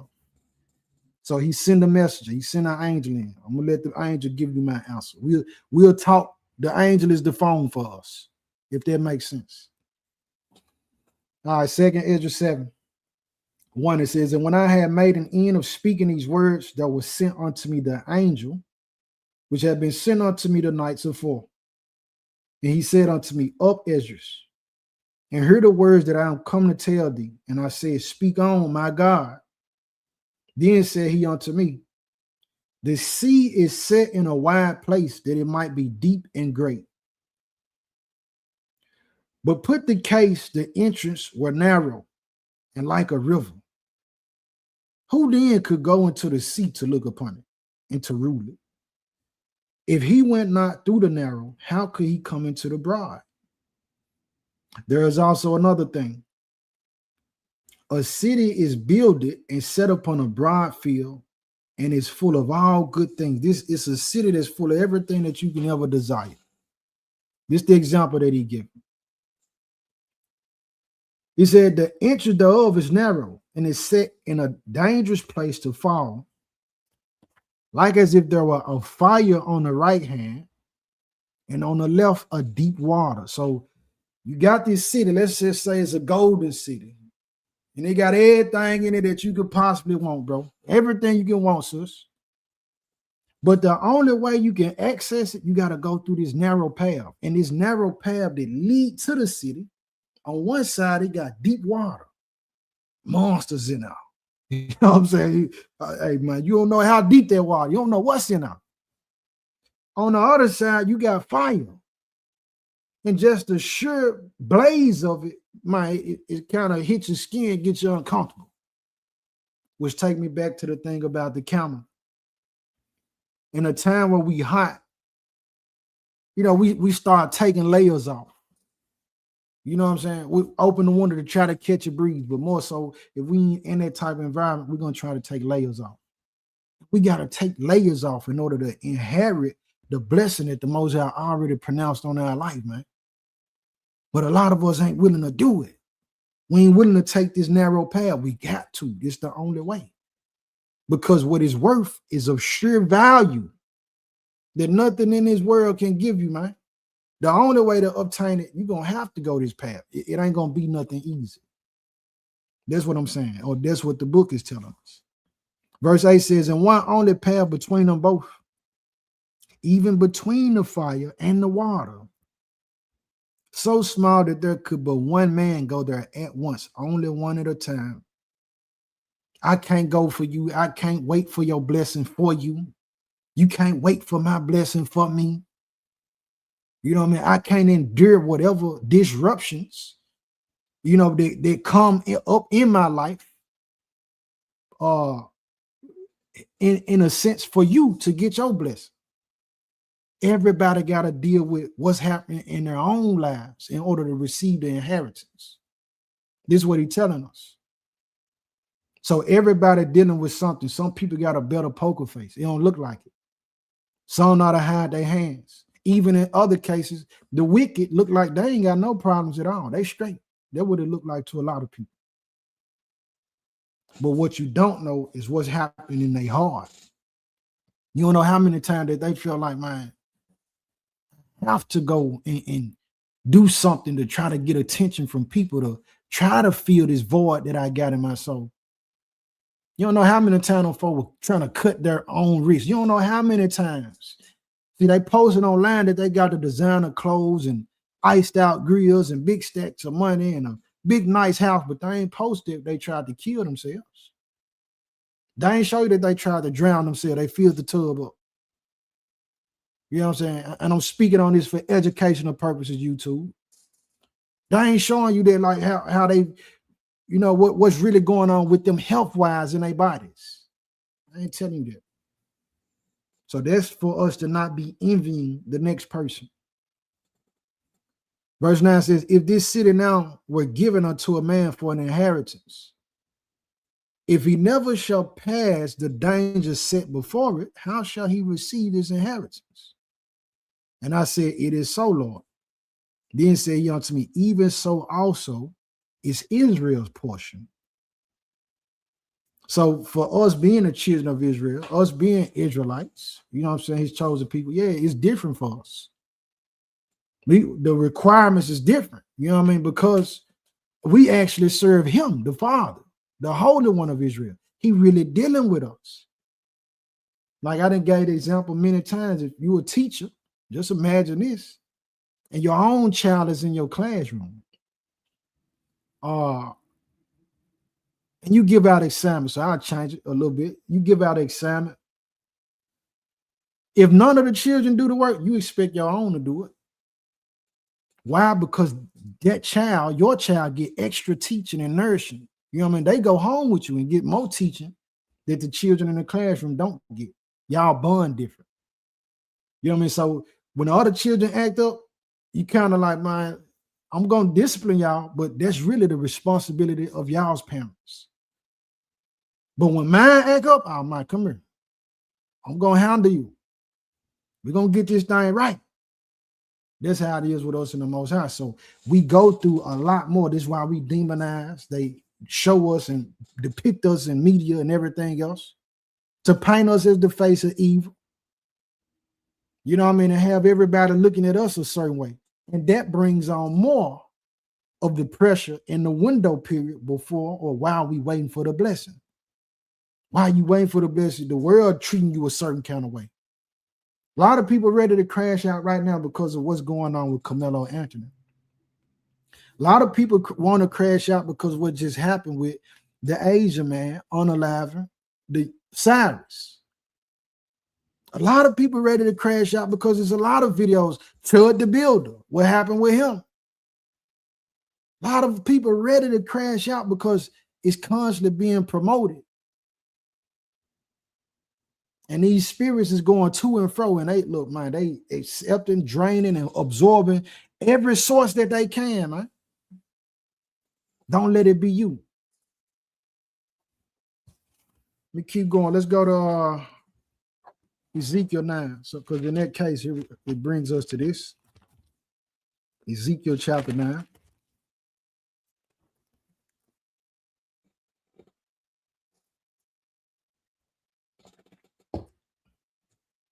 Can you wait? Can you wait? Imagine Abraham. He said, man, your children going to inherit all this. And look, he said, man, walk to and fro from the east to the west, walk up and down in it. I'm going to give this land to your children, generations after you. He didn't get to behold it with his eyes, man. But yet he believed it. Do we have that same kind of faith? Do we have that same kind of mindset to wait on the Most High? Because when, like I said, we get anxious and you want to do it your way. Yes, indeed. People ready to crash out about that too. The police that unalived the 1-year-old in Senatobia, Mississippi. The way we just get done, man, anyway. Not only by other nations, by our own. Ezekiel 9, man. Verse 1 says, he cried also in my ears with a loud voice, saying, cause them that have charge over the city to draw near, even every man with his destroying weapon in his hand. And behold, 6 men came from the way of the higher gate, which lieth toward the north, and every man a slaughter weapon in his hand. These dudes mean business. You folks ain't playing, man. He says, and one man among them was clothed with linen, with a writer's inkhorn by his side. And they went in and stood beside the brazen altar. And the glory of the Most High, power of Israel, was gone up from the cherub, whereupon he was to the threshold of the house. And he called to the man clothed with linen, which had the writer's inkhorn by his side. This is what we get into, verse 4. If you want to highlight nothing else, highlight this. He says, and the Most High said unto him, go through the midst of the city, through the midst of Jerusalem, and set a mark upon the foreheads of the men that sigh and that cry for all the abominations that be done in the midst thereof. So if you feeling like, man, I'm tired of, man, how this stuff going. I'm tired of the way society and just the world, period, how evil it is. Like, feel like a pilgrim, like I'm a foreigner. Man, that comes from the Most High. We hear about, a lot of people have heard about the mark of the beast. A lot of them don't know about the mark of the Most High. They don't know that the enemy imitates or tries to imitate the Father. He said, I will be like the Most High. So those people who you sign and you crying, you frustrated with it, you're not comfortable with it, you're not pleased with it. You actually shed tears about it, man. Just disgusted with it and exhausted with how things are being ran. Because the earth is given into the hand of the wicked. That's what the book tells us. So the people that's in these rulership positions, the government positions, a lot of them serve the Canaanite gods. A lot of them serve ancient gods from ancient fallen ones. And because they in the rulership position, guess what? They're going to promote what they serve. They're going to promote their way. Yeah, but if you got the mark of the Most High on you, you sign and you crying. That's a wonderful thing. That's a great thing. If you're not, you don't see a problem with what's going on, hey, you got to check your spirit. All right, but we still, can we wait, though? Let's go to 1 Samuel 13. I told you, usually, man, I try to stick to an hour. I'm not finna do it. We're gonna go as far as and however long or however short the Most High say. 1 Samuel 13, though.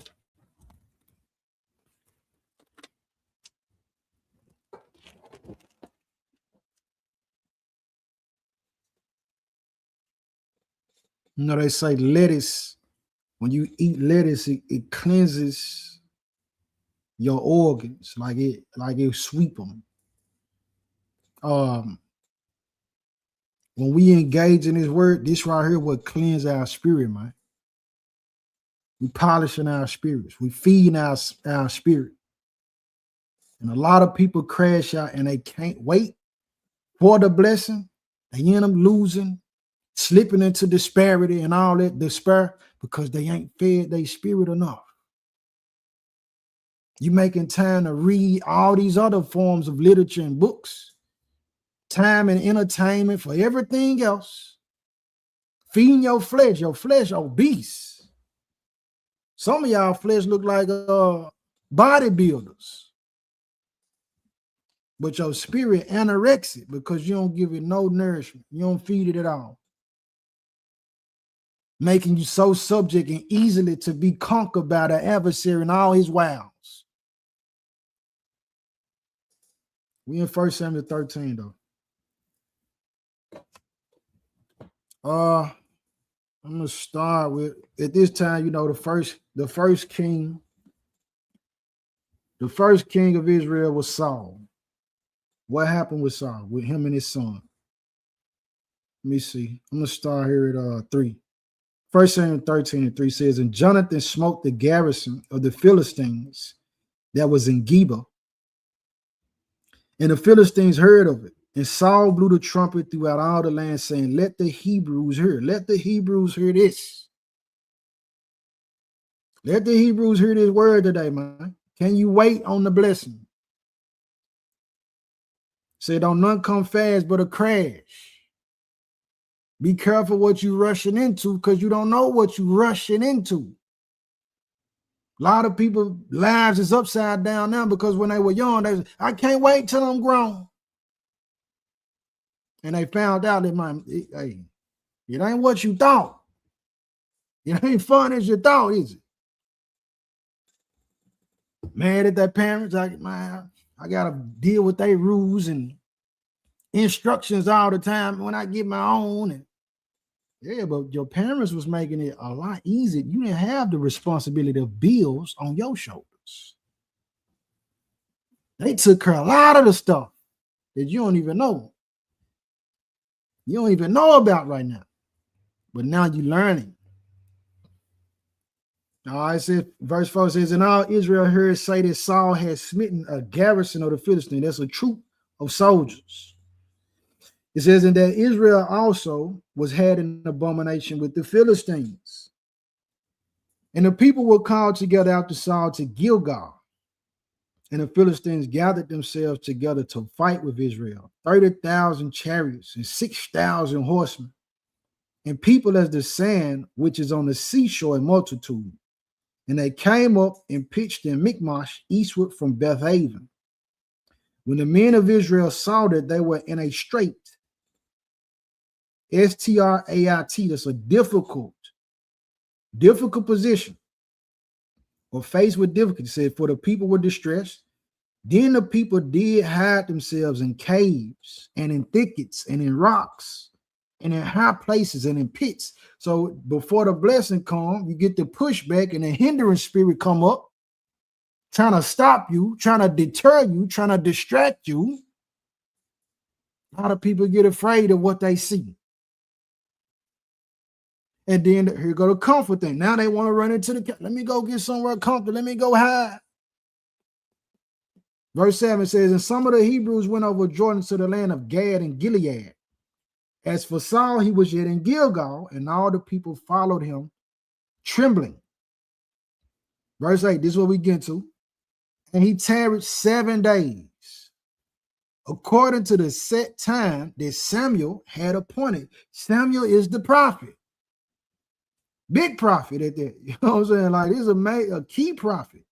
He said, but Samuel came not to Gilgal, and the people were scattered from him. Watch this. And Saul said, bring hither a burnt offering to me and peace offerings. And he offered the burnt offering. And it came to pass that as soon as he had made an end of offering the burnt offering, behold, Samuel came. And Saul went out to meet him that he might salute him. He didn't make this offering to the Most High, burnt offering, peace offering. As soon as he finished it, he was supposed to wait till before he did that offering and sacrifice. He's supposed to wait it on the prophet. So he disobeyed. He sees Samuel coming, run out there to him and go salute him. Hey, shalom, shalom, Hebrew. Verse 11. And Samuel said, what hast thou done? And Saul said, because I saw, listen to it. Because I saw that the people were scattered from me, and that thou camest not within the days appointed,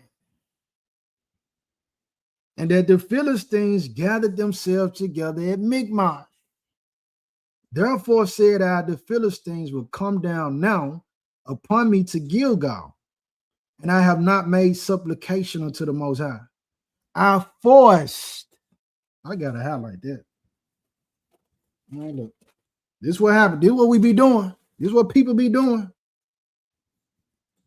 He said, I forced myself, therefore, and offered a burnt offering. He forced himself. It says, and Samuel said to Saul, thou hast done foolishly. You just got, man, you operating like a fool, man. You acting like an idiot. He said, thou hast not kept the commandment of the Most High thy power, which he commanded thee. For now would the Most High have established thy kingdom upon Israel forever. You was going to get a blessing. All you had to do was wait. All you had to do was be patient. But he said, man, the people that were scattered from, so you worried about the people being around you. Oh, you worry about you ain't got a company. You're not the life of the party no more. Oh, they ain't focused on you. No, you not popular no more. Okay, so that's the thing that drove you. What else he say? He said, now that you didn't come in the days appointed, I ain't see you. Now here go the problem with that. Look at this. Saul said, you didn't come in the days appointed. Now, when we go down to verse 12, it said, therefore said I, this Saul, the Philistines will come down now upon me to Gilgal. So now he thinking in the future about something that ain't happened, that he can't verify, that's not going on right now. A possibility. He took his mind to a possibility. Man, he ain't here yet. The prophet ain't here. Man, these folk gonna come down on me. I'm saying that to say we can do the same thing for what's good. We can do the same thing for what's positive, what's righteous, and what line up with the Most High. Man, the Most High, he was gonna deliver me. Man, bro, on the way. I'm gonna wait. Forgetting that, look, before he was even anointed king, the Father had already showed him miracles. So he just forgot about everything the Father already did. Like this the first blessing he gonna ever get. And this is how a lot of us carry ourselves. Like this the first time you ever gonna get blessed.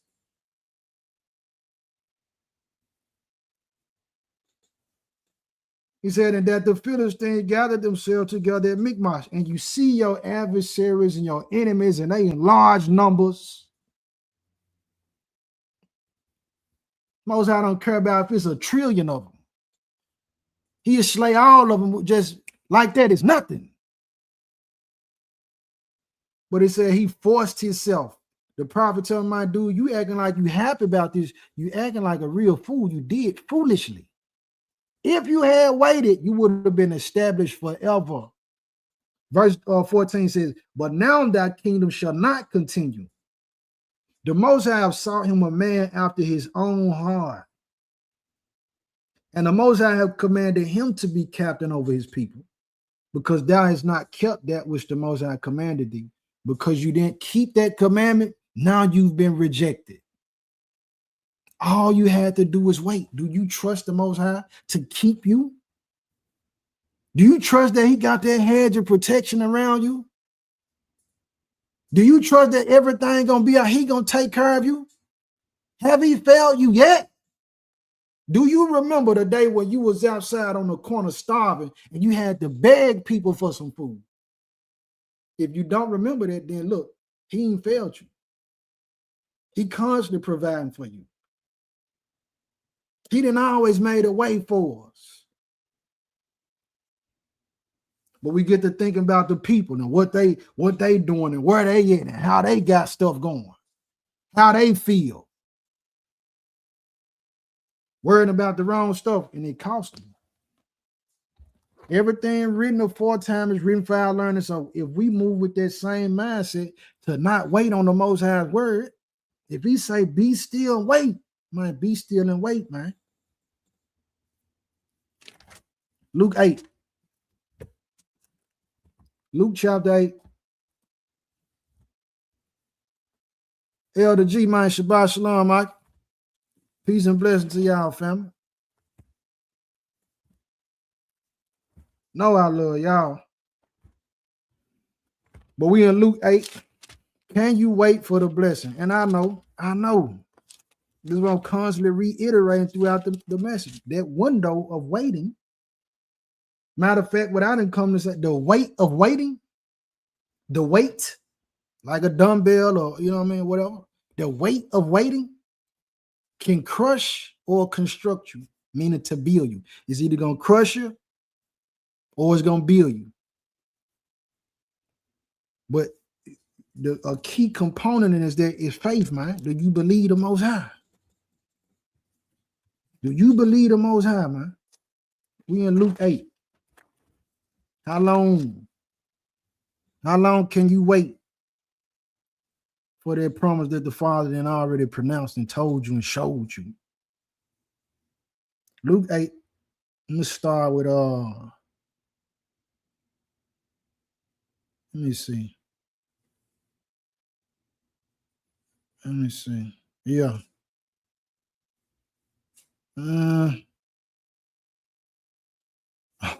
Okay. I'm going to hit 40 first, man. It says, and it came to pass that, and notice, take note of this, when you read in the scripture and it say it came to pass, that means it's a lapse of time, family. So don't get it twisted, think that when we read in the scriptures, the people seeking a blessing or some kind of favor from the Father is just always automatic and instant and immediately. No. It's like it came to pass. That means it might have been weeks. That kind of pass could even be years at a time. It says, and it came to pass that when Messiah was returned, the people gladly received him, but they were all waiting. They were all waiting for him. And behold, there came a man named Jairus, and he was a ruler of the synagogue. And he fell down at the Messiah's feet and besought him that he would come into his house. For he had one only daughter, about 12 years of age, and she lay a dying. But as he went, the people thronged him. And a woman having an issue of blood 12 years, which had spent all her living upon physicians, neither could be healed of any. This woman been dealing with this problem for 12 years, man. This ain't 12 days or 12 weeks. 12 years. How long can you wait for your blessing, though? And a lot of time in that window of waiting before the blessing come, what happened? The people are too idle. You ain't putting your hand to no business. She trying to figure it out. This is why I said she spent all her living with the doctors, the physicians. Some people, they go overboard, slip into despair, or crash out because they just sitting there idle. We're going to get a scripture on it. But 12 years says, which has spent all living upon physicians, neither could be healed of any, came behind him and touched the border of his garment. And immediately her issue of blood stanched. So she waited. She been dealing with it for 12 years, but when she touched the Messiah, when we tap in with the Messiah for real, man, look, it said the blood was stanched. Her issue stopped. And Yeshua said, who touched me? When all denied, Peter and they that were with him said, Master, the multitude thronged thee, impressed thee, and sayest thou, who touched you? They're like, man, you it's a whole crowd of thousands of people. What you mean? We saw everybody touching you. Or we don't know who touched you with all these people.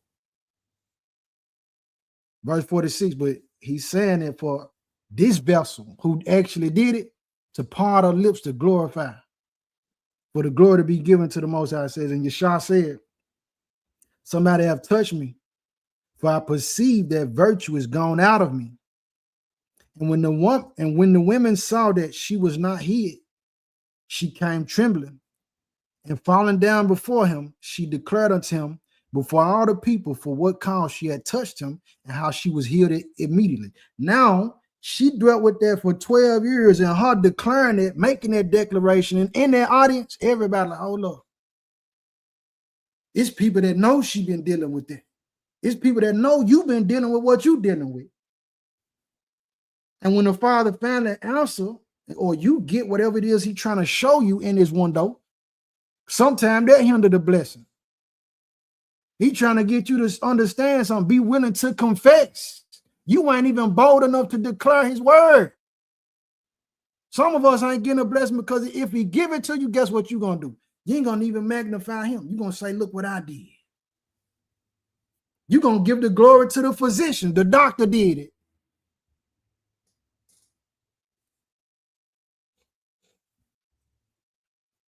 He said, I felt that virtue leave me, man. This was a different touch because some left me.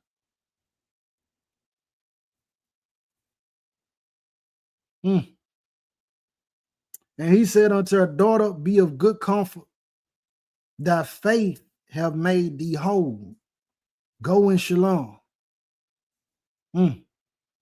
So then you gotta look at that, even within this, right?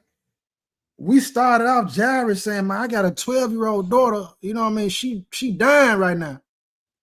So he trying to make his way to go take care of that. In the midst of that, the crowd is pushing him back. The sister touched him. He got to stop, deal with her. Who touched me? Dude, like, hold on, man. My daughter dying. I need, man, we holding up. This holding up the process. That's waiting. He still end up getting blessed too. Go to Psalm 90, man. Let's go to Psalm 90. The 90th Psalm.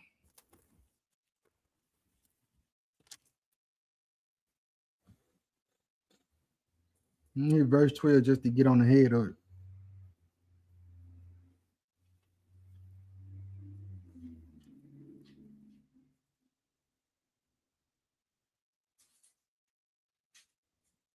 Verse 12, Psalm 90, verse 12 says, so teach us to number our days, that we may apply our hearts unto wisdom. So in that waiting time period, we want to capitalize and use our time wisely. Just because we waiting don't mean be idle. It's a difference. It's a big difference between being idle and actually waiting, being patient for the Most High. All right, so we want the wisdom. We ask the Father, bless us with the wisdom to know how to spend our time in the meanwhile while we waiting for you, Father, so that we won't be casted away or become castaways. Because that's what happened with a lot of people. Again, so for those who might have came in late, I'm going to repeat it again. While we waiting for the blessing, fear end up getting us. A lot of people, pride, envy, selfishness, unbelieving, thinking that he taking too long, feeling like the Most High got to work on our time. Some people ain't going to get the blessing. And they're not going to get the blessing at all because the intention ain't pure anyway. You ain't even been dealing with the Most High. And you want this blessing for the sake of, you know what I mean, your own selfish reasons. Daniel waited 21 days to get his answer, man. Jeremiah 42 tells us the people asked the prophet, hey, go holler at the Most High for us and ask him what we need to do. Answer came back in 10 days. Can you wait that long? Woman just dealing with the issue of blood, 12 years. Can you wait that long? No matter what it's looking like, can you wait that long? All right, so in the meanwhile, when we wait, what we do? Let's go to Sirach or Ecclesiasticus. So what is a part of the remedies? What is the solution? What is the answer? What can we do in order where we don't feel like we suffering as much, at least? Because some of that waiting, it is suffering. Dealing with some heavy stuff, man. Dealing with some scary stuff. I'm not undermining it at all. There's a lot on the line.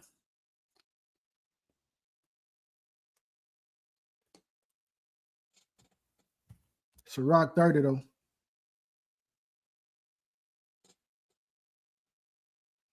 Sirach 30, I'm going to start with 21. Page 89, if you got the red apocrypha. It says, give not over thy mind to heaviness, and afflict not thyself in thine own counsel. So the thoughts that come in, there's these dark thoughts, these depressing thoughts, these negative thoughts, these thoughts of doubt. You know what I mean? The thoughts that you just can't make it, that it's going to work out for the worse. Repentance is key, definitely. Got to repent. Like I said, we got to examine ourselves, search ourselves. While we waiting, the winds that get to blowing, like Peter when he on the water, took his eyes out the Messiah, started focusing on the environment around him. We got to be able to say, hold on, man. No, I'm going to stay elevated and think on those things that are true, that are right, It is of good report. Because the Most High gave us these hearts, or these minds rather, so powerful that what you think, look, it can come to fruition. You can think about, put enough thought into something, it'll actually, like they say, manifest. So you got to be careful what you're thinking about, what you give your thoughts to. You just sitting there moping. Steady feeding yourself things that is depressing. You got to go and do something different than that. Give not over thy mind to heaviness, and afflict not thyself in thine own counsel. 22. The gladness of the heart is the life of man, and the joyfulness of a man prolongeth his days. Find some peace. Find a reason to laugh. I don't care if you look crazy. I remember working in the warehouse, man. I'm on an aisle with the forklift by myself. I'm laughing. I'm talking about tripping hard, knowing that it might, if somebody come down the other aisle and see me down laughing by myself, I know they gonna think I got a mind problem. Whole time I'm tripping off some brother told me. I'm laughing at a thought that of an experience with my brother that we laughed about years ago. Yeah, man, the same way you search your mental files and go find something bad that happened to you and you dwell on that, man, search your mind and go find a good experience and dwell on that, man. Give power to that. Laugh about that again. It said the joy and the gladness prolong your days because stress kills. Stress will kill you, man. Says the joyfulness of a man prolong of his days. Love thy own soul. Love yourself. It's okay. Protect your peace. You don't gotta go running out trying to help and be a savior to every single person. Sometimes that's how the devil gets you. And I said this before. While you waiting on your blessing, look at Saul. Saul felt like it was a good thing for him to go and sacrifice the burnt offering and the peace offering before Samuel got there. The Most High already gave him the commandment. Look, man, just wait on Samuel, then do the offering. So he go to try to do this beforehand, and then look at the other account when he disobeyed. Most High tell him, I want you to go slay everything that's Amalek. What Saul do? He saved the animals and the king. Say, well, this is going to be a good sacrifice for the Most High. Whole time, what you have in your mind that you think is a good thing in the eyes of the Father, it might be something he don't even care for. He don't even care for those people. You trying to save them. He don't even care for them or want no dealings with them. We have to understand and get some wisdom, praying and fasting about that type of stuff. Asking for discernment. Father, help me to recognize who actually is an assignment. To help me to recognize what is my assignment. You know what I mean? And that can drag out and be a war. We got to war for our peace. A lot of people don't understand that. We got to war for our peace in a wicked world, man. This world ain't built for the righteous. Look, if it was, then it would be a law, a uniform commercial code, a bill, or amendment, whatever you gonna call it, that say everybody gonna keep the Shabbat. All stores must be closed on the Sabbath. That's not how it's set up. All the stores, we wouldn't have no swine or pig products being sold in under the stores if the society was set up like that. So we got a war for that. Say, love thy own soul and comfort thy heart. Remove sorrow far from thee. For sorrow have killed many. Not the gun, not the knife, not the car wreck, not somebody drowning, not the fire, you know what I mean? Not the person in a gas chamber or cancer, not the diseases in the body, not them getting hit by a vehicle.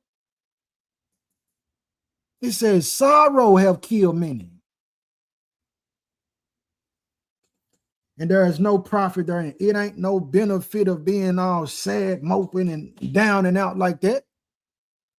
Shoulders all low, holding your head all low. Satan would love you to be in that. That's a gateway for him. You sad, you can't see the light. He come in. Now all these other little thoughts get to coming up in your mind. Well, I'm useless. Now you get to cursing yourself. Then you get to believing about yourself. So when somebody come and try to lift your spirit up, you can't recognize it. You think they going against you. You get to thinking that the people who the Father sent for your benefit is evil. Verse 24 says, envy and wrath shorten the life, so you don't appreciate what you have. You looking at the next person's portion. Envy and wrath, you mad about it. Shorten the life, that make your lifespan shrink, sir. That make your lifespan shrink, sis. It says in carefulness, so you always just real specific about certain stuff. You real careful, you're scared about everything. Don't want to take no chance and risk. You ain't gonna really see the full power of the Most High work if you don't exercise your faith. And that means that you got to be able to operate in a way that even if you don't see it, you believe it. You know it, as a matter of fact. I don't care what nobody around you think. There's going to be voices of doubt. Satan can get into anybody who will let them. And even if they won't, you got to look at the account with the Messiah and Peter. Prior to it, they were having a conversation. He say, man, they saying them this and that. Who y'all say I am? Peter like, man, you the son of the living power. Messiah tell me this was only revealed to you by heaven. Read on after that. He said, the Messiah can tell me, I got to go to Jerusalem, lay my life down, fulfill the mission. Peter get down, man, no, you don't do that. Same Peter now. Messiah had to rebuke him. I rebuke you, Satan, get behind me. You ain't speaking the things of the Most High. Because your level of comfort and love and your perspective that I don't want this man to die. But if he don't, then that goes against the order and the commandment that he have on his life. Envy and wrath shorten the life, and carefulness bring of age before the time. Now, this is why you look so old. This is why you got more wrinkles than you should have. This is why you got more white or gray hairs and silver hairs and salt and pepper more than you should have. Because you stress and you care about too much, and you care about too much of the wrong stuff. You got to find your own peace and joy, man. Hold on to it. Work out. Go for a walk. Go for a drive. Take a nap. Tell a person, no, I ain't doing it today. Cut the TV out, man. Go and get in some silence, man.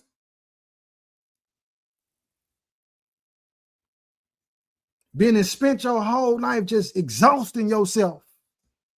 Yeah, serve your brothers and be a servant to the flock. Yes. But don't forget about you. He done already did it. He done already laid his life down for the flock. You ain't got to do it. You couldn't do it even if you wanted to.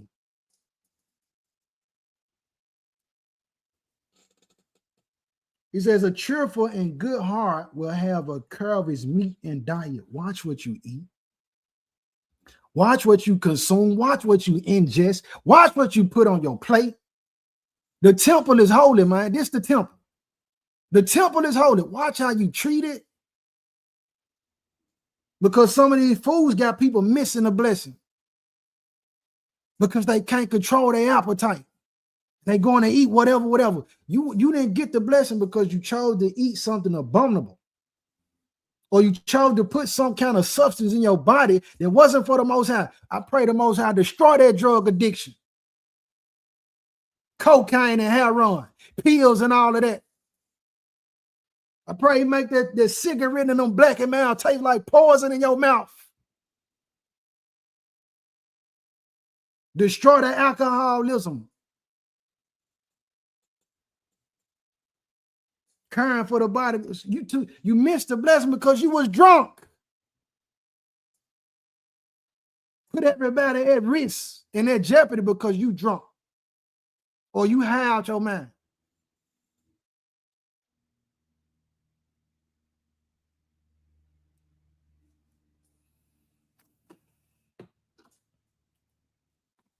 Let's keep going. Yeah, let me go here. Jump back 14. Sirach 14.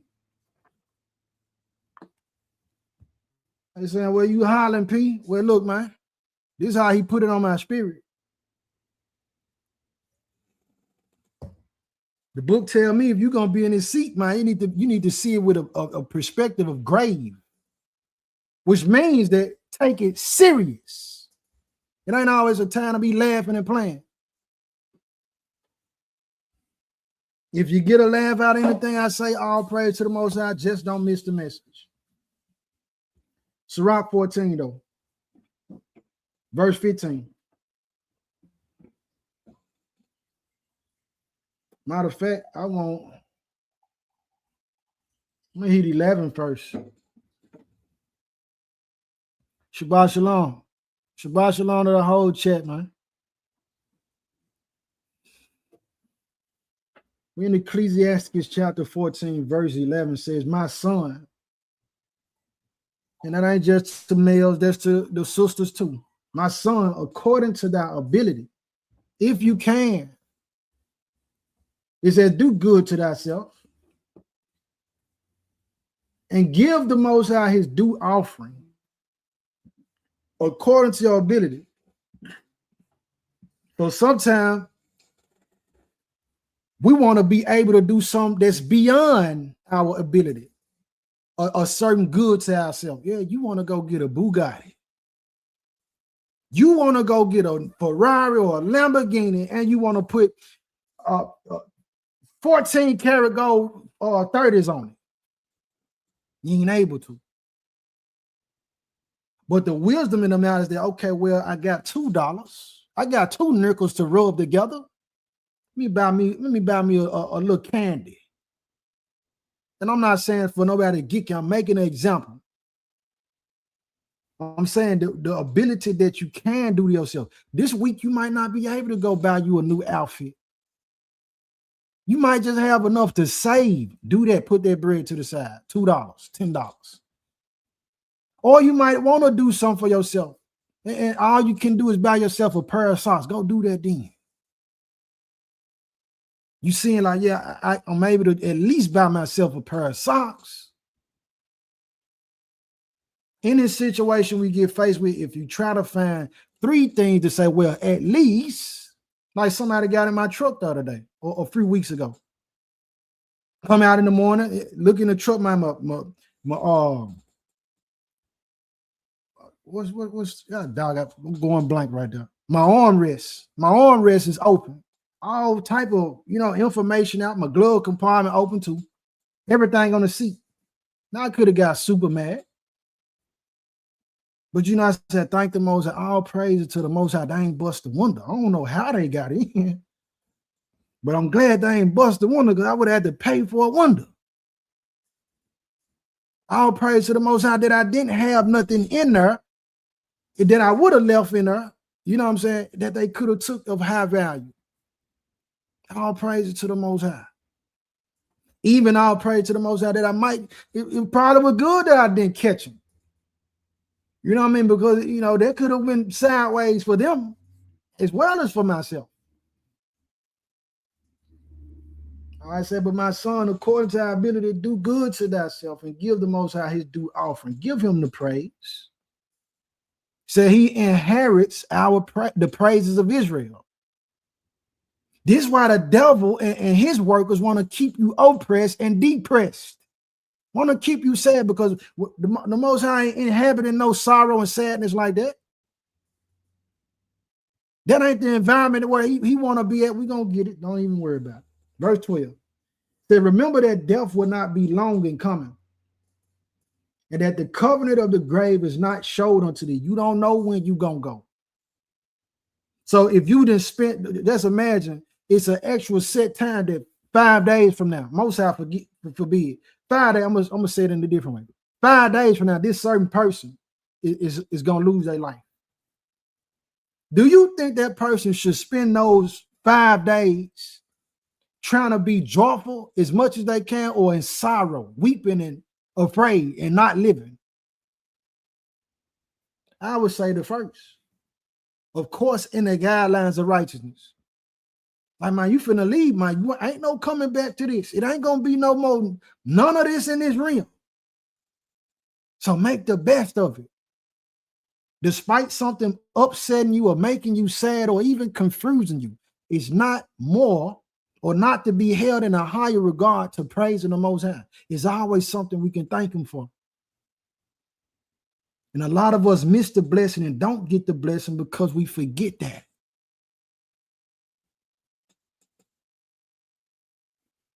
All right, said the covenant of the grave is not showed unto thee. Do good unto thy friend before thou die.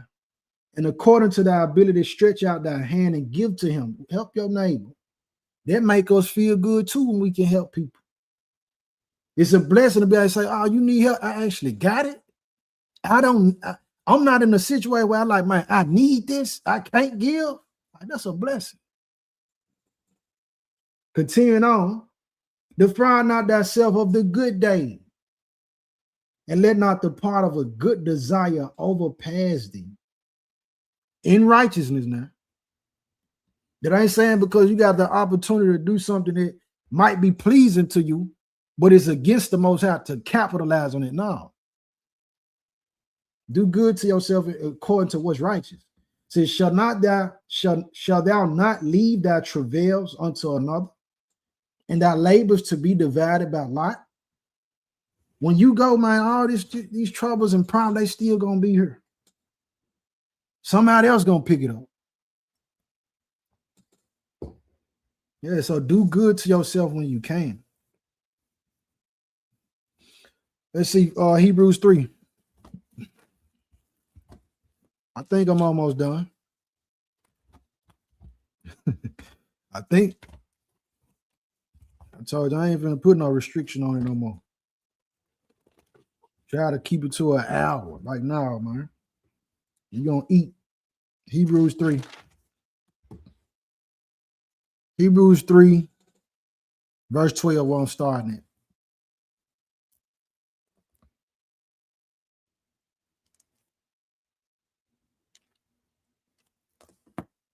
It says, take heed, brethren, lest there be in any of you an evil heart of unbelief.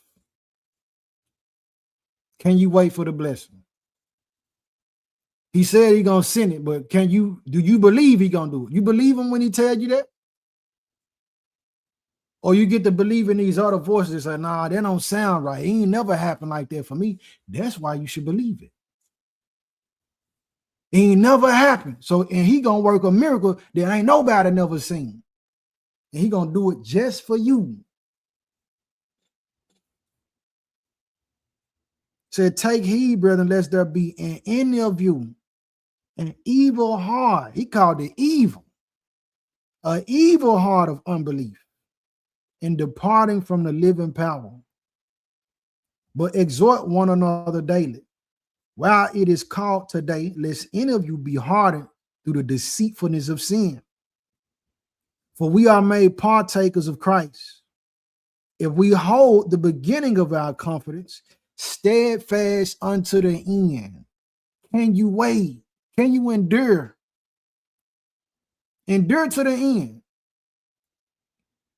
While it is said, today, if you will hear his voice, harden not your hearts, as in a provocation. For some, when they had heard, did provoke. Howbeit not all that came out of Egypt by Moses. And so we got to understand that too. While you waiting for the blessing, can you wait for it? The Most High might send somebody to you and they going to say something that you don't agree with. Don't harden your heart to tune them out. They really tuning you up.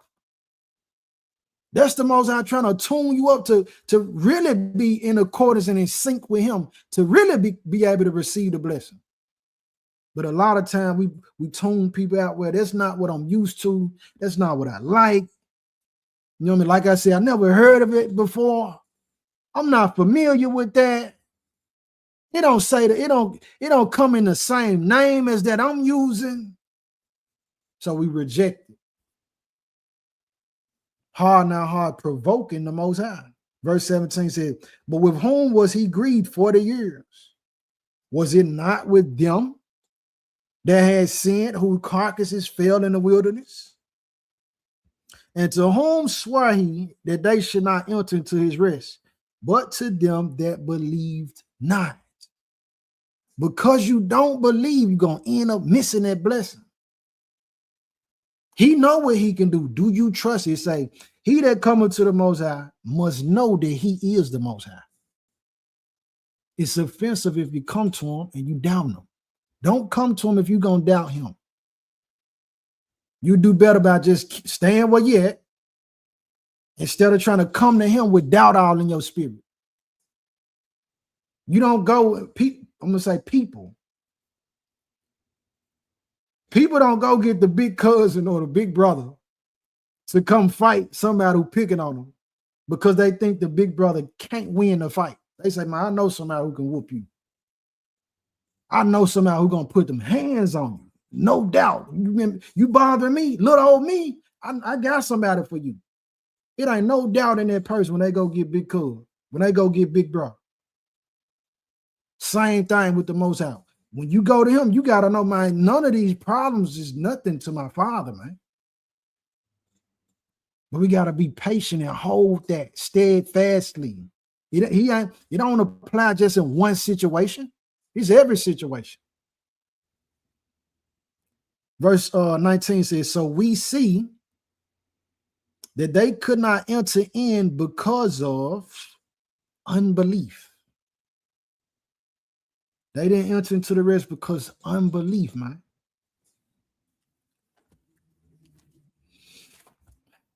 Let's go with Matthew 13. Let's go with Matthew 13.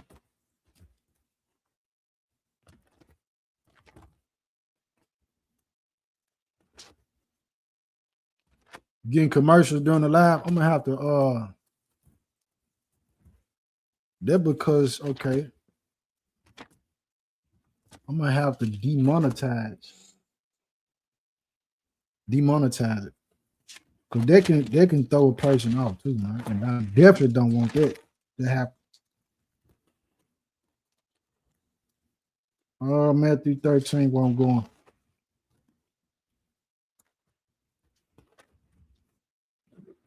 Excuse me. Unbelief, though.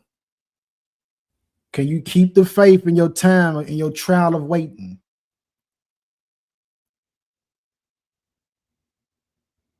Matthew 13.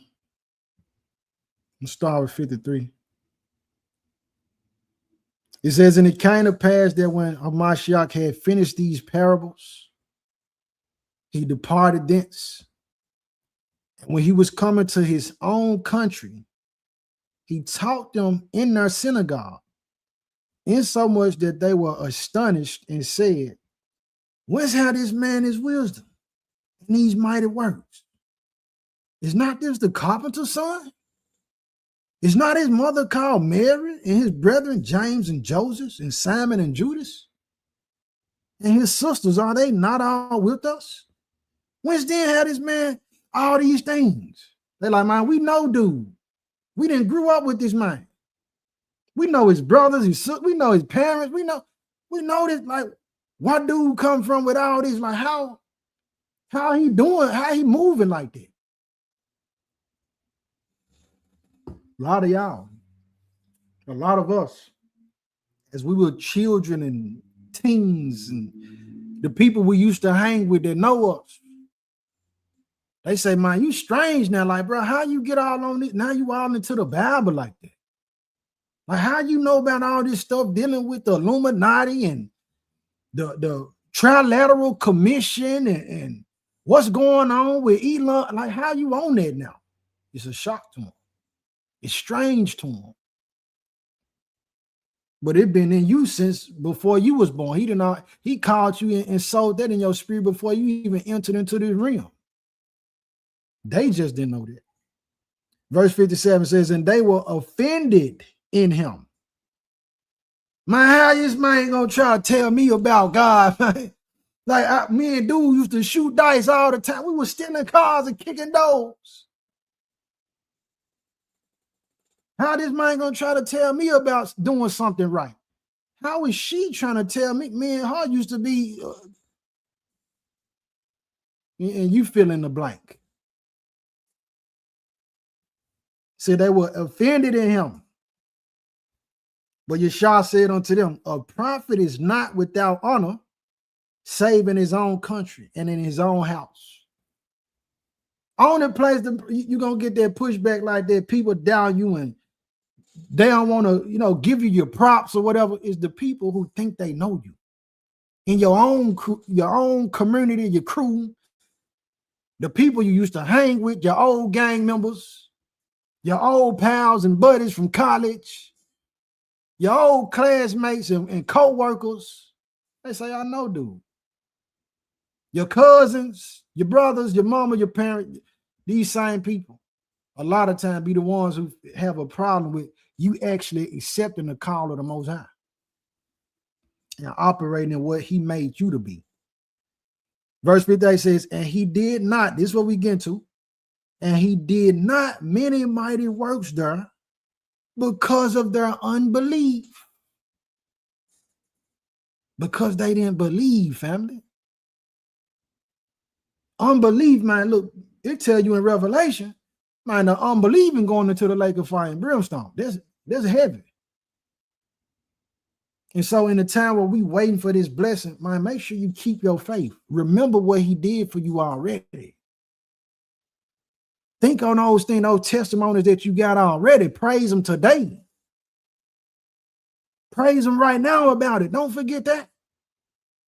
That's the reminder to let you know, man, he took care of me in that situation. He can do it in this one too. This ain't nothing. But when we don't believe, man, that's offensive to the Most High. All right. On that note, Psalm 22. Psalm 22. I'll pray. Thank you, Father. Thank you for your goodness. Thank you for your word, O Holy One. Thank you for your servants and your people. Thank you for truth. Thank you for life. Thank you for healing. Thank you for what's good, what's righteous, what is holy. Thank you, Father, for what is set apart. Imagine a world where, man, it's only evil. Like, that's the only option of anything, evil. Man. Then I would probably agree with people when they say, well, it's hell on earth. Then I might. But no, man. So we in the 22nd Psalm, verse 3.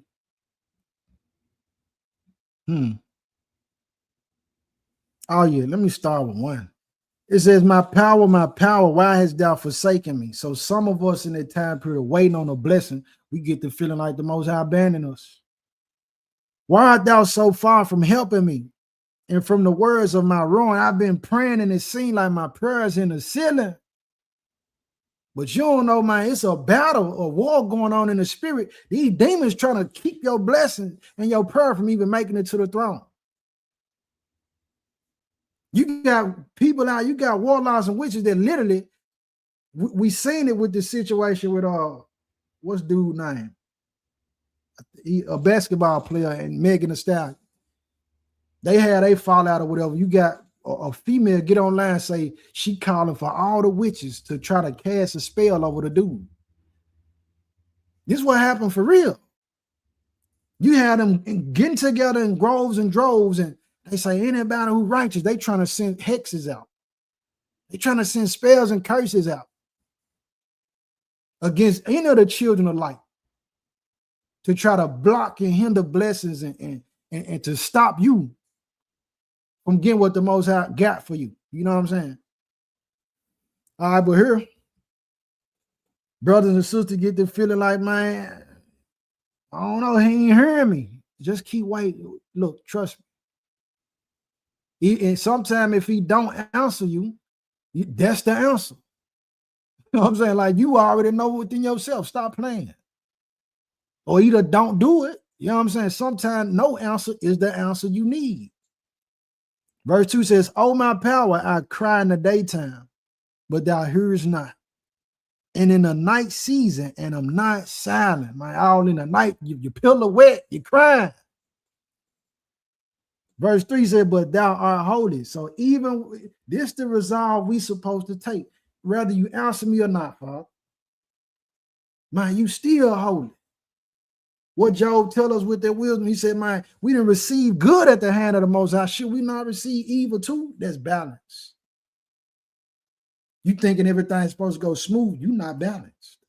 You think everything's supposed to be bad, you not balanced. He says, "But thou art holy, O thou that inhabitest the praises of Israel." So you didn't went to, shows, performances, open mic night, or, the poetry night. They get off stage, you get the clapping from them. That's praise. Your favorite artist, a rapper, or you actually see a celebrity. Oh, man, I'm so glad. That's praise, man.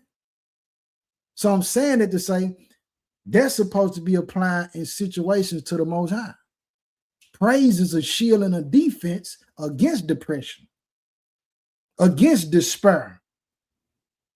He said he inhabit the praise. So don't you want to bring the Most High near you? Man, clap them hands, lift their voice up. Don't be afraid to praise. Don't be afraid to glorify, magnify the Most High. He said he inhabit the praise of Israel. Exodus 14. Yep. Exodus 14. If you haven't told the Most High before,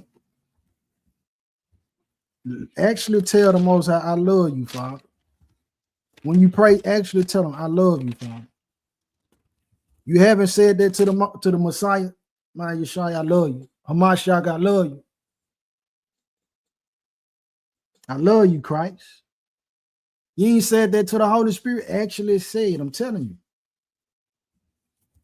HaKodesh, Rawah, I love you. I love you. Say that. Teach me how to love you more. Teach me how to love your son more. Teach me how to love the Holy Spirit more. Pray for those things. Actually say that, man. Clay Thompson, thank you. That's exactly who it was in that situation. I'm talking about with Megan Thee Stallion. Yep. But pray for those things. Verbalize those things. Exodus 14. Man, the Most High word is so good. Like this part right here. This another one. Like this.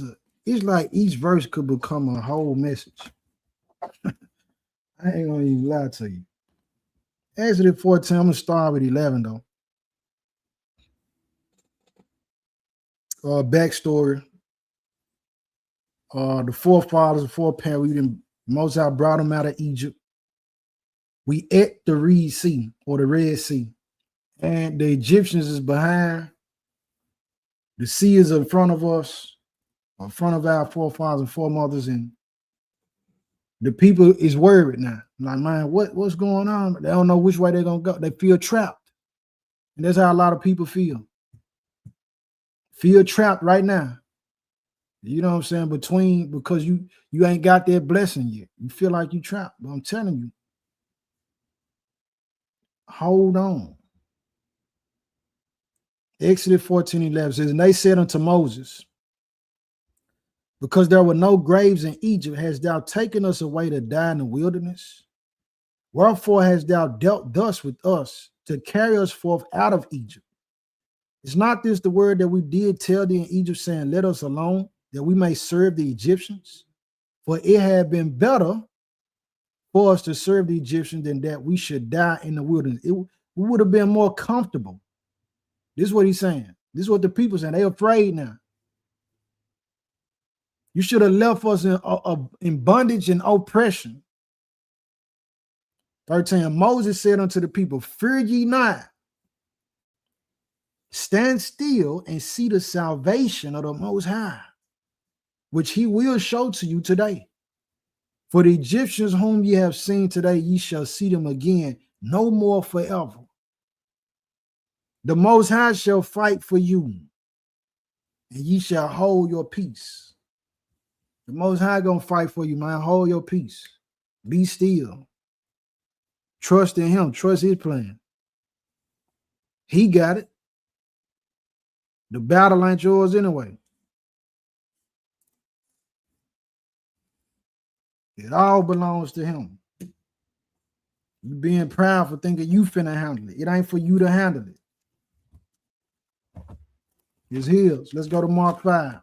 I'm almost done. At least I think I am with what I got here.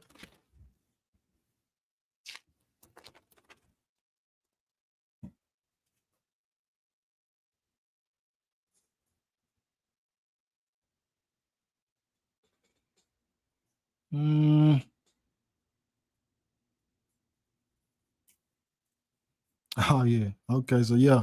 So we going back to that account that happened when she touched the hem of his garment or his fringe.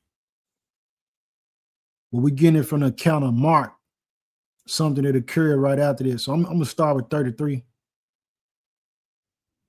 Mark 5 and 33 says, but the woman, fearing and trembling, knowing what was done in her, came and fell down before him and told him all the truth. And he said unto her, daughter, thy faith have made thee whole. Go in peace and be whole of thy plague. While he yet spake, there came from the ruler of the synagogue's house certain which said, thy daughter is dead. Why troublest thou the master any further? It's too late. You know what I mean? It's over with. He was supposed to come and heal your daughter. She was dying, but he got stopped by this other woman who needed help. She dead, man. Don't even worry about sending them. Your daughter gone, man. Have mercy for anybody who has dealt with and dealing with something like that too, man. That's a heavy thing. Verse 35 says, verse 36 says, as soon as Yeshua heard the word that was spoken, he saith unto the ruler of the synagogue, be not afraid, only believe. He tell him, look, they saying your daughter dead. They saying it's over for you. Man, don't be afraid. And notice that throughout this message, fear keep coming up. Fear is the enemy to faith, man. All right, so he tell them, don't even be afraid, man. Look, don't worry, only believe. That means don't have no doubt. Only. Let your only option be singular to believe. Don't trust nothing else but what I'm telling you, that it's going to work out in your favor. She good. This is what he's telling them. And this is how we have to approach a lot of situations. While we waiting on that blessing, trust the Most High, man, that he's going to do it. Don't let fear creep in. Fear get in and start driving and lead us to a burning crash. Let's go to Luke 21. Yes, indeed. Lead you to a burning crash, man. Don't let fear be the thing that guide and drive you.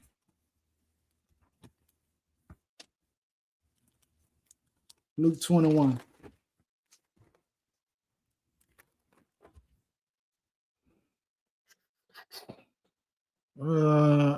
Verse 19, hit it on the head. Says, in your patience, possess ye your souls. Yeah, because when things get troubling and challenging, a lot of people, they say, well, I haven't been able to make, ends meet. So they go and sell their soul for that.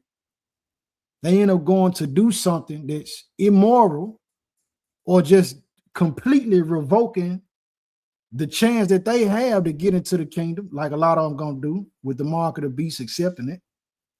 They're gonna revoke all their chances for New Jerusalem for fear of not being able to eat the way that they was eating every day or every other day, or having a type of food that they want, or living a certain lifestyle that they were comfortable in or used to living. A lot of people gonna, you know what I mean, they're gonna turn in and say, hey, hit me with that mark, man. But he said, in your patience, if you wait, and a lot of time right before it happened, that's when it gets so tough. Right when people quit, like when people quit, tap out and all that, it be right at the moment where they on the cusp of actually getting their breakthrough. Wait, man, wait. In your patience possess your souls. And that's the highest, the most valuable possession anybody got is the soul. This is why the world, Satan, his people, workers is willing to trade you anything in the world for it. Galatians 6. Romans, Corinthians, and then Galatians.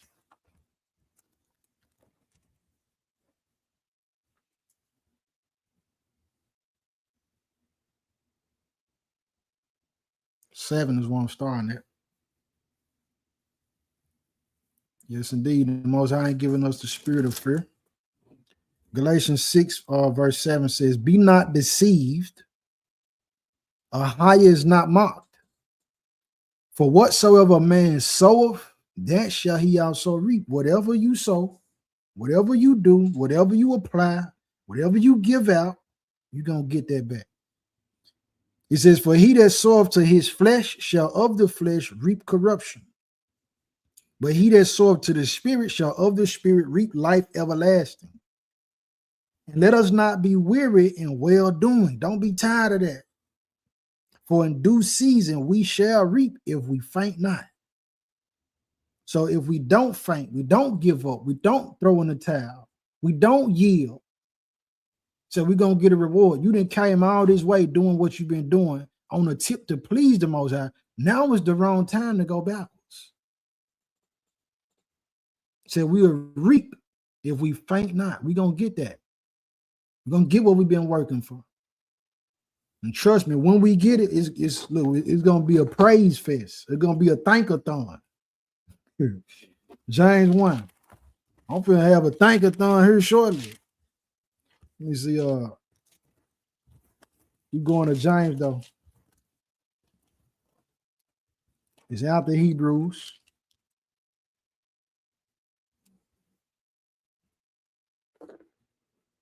Let me see.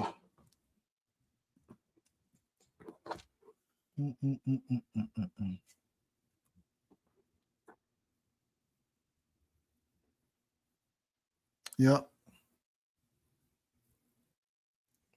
Verse 2. It's James. Verse 1, he writing this to the tribes, the 12 tribes scattered abroad, man. And we know we getting, it say in Daniel, it say he shall wear out the saints. Say he shall wear out the saints. And a lot of us, we've been warned.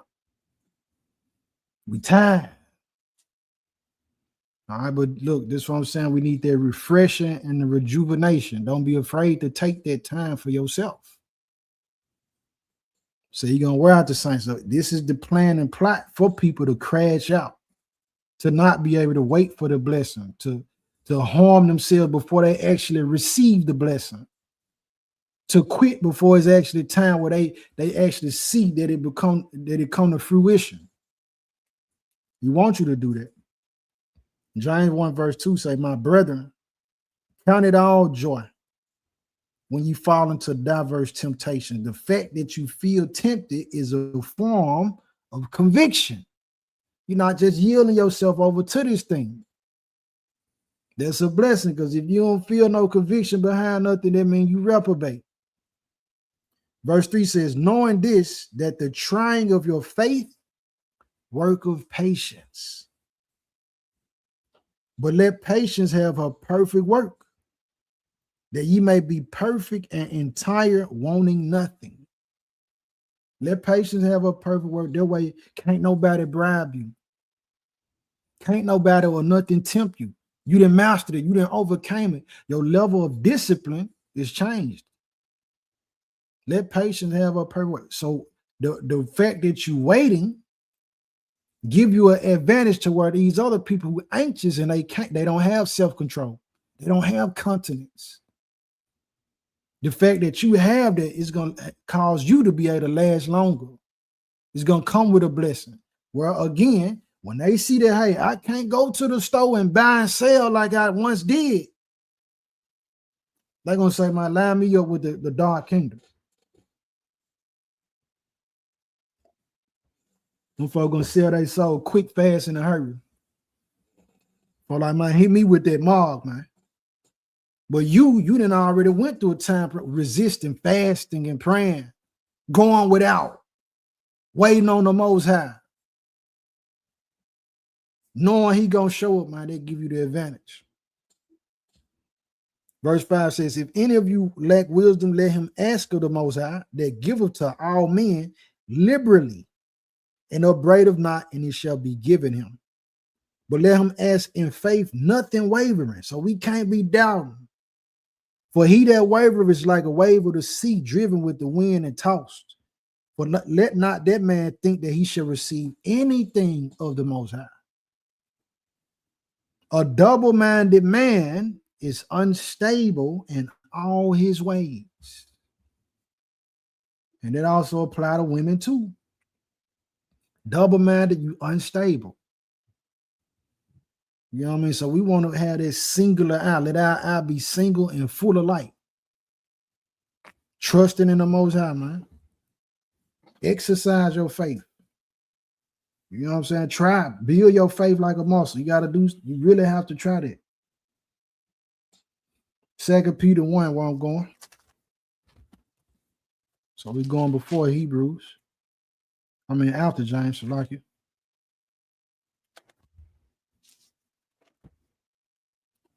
Right after James. 2 Peter 1. Let patience have her perfect work. We'll reap if we faint not.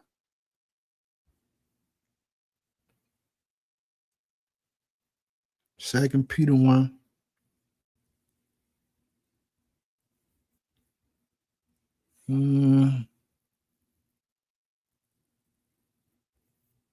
Let's see. Start with 3. It says, according as his divine power have given unto us all things that pertain unto life and godliness, through the knowledge of him that have called us to glory and virtue, whereby are given unto us exceeding great and precious promises. Can you wait for the promise? That by these ye might be partakers of the divine nature, having escaped the corruption that is in the world through lust.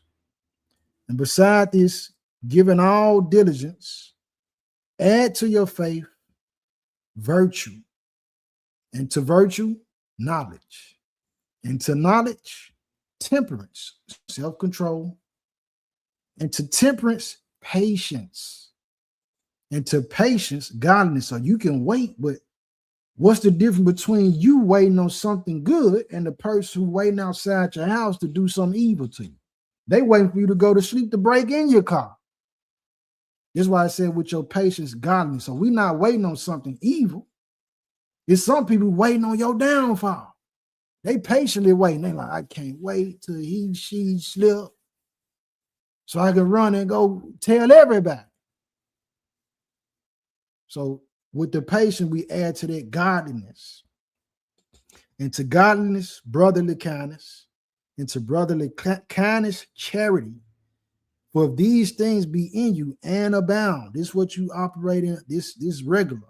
This become a part of your behavior, who you are, your identity.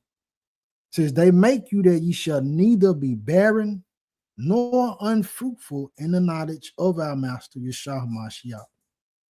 But he that lack of these things is blind and cannot see afar off, and have forgotten that he was purged from his old sins. All right, family. So that's what I got, man. Prayerfully that the word was edifying, strengthening, and that it take root in our spirits, not just for a moment, presently, but to carry with us, man, until we see the kingdom, until the end. And your end and my end might be two different things. You know what I'm saying? As far as when we leave this realm, but at the same time, the ultimate end, standing before their throne, man, we want to be found faithful. We want to hear, well done, my good and faithful servant. You know what I'm saying? Like, you endured. It was wonderful. You know what I'm saying? I'm proud of you. I'm pleased with you. That's what we want to hear.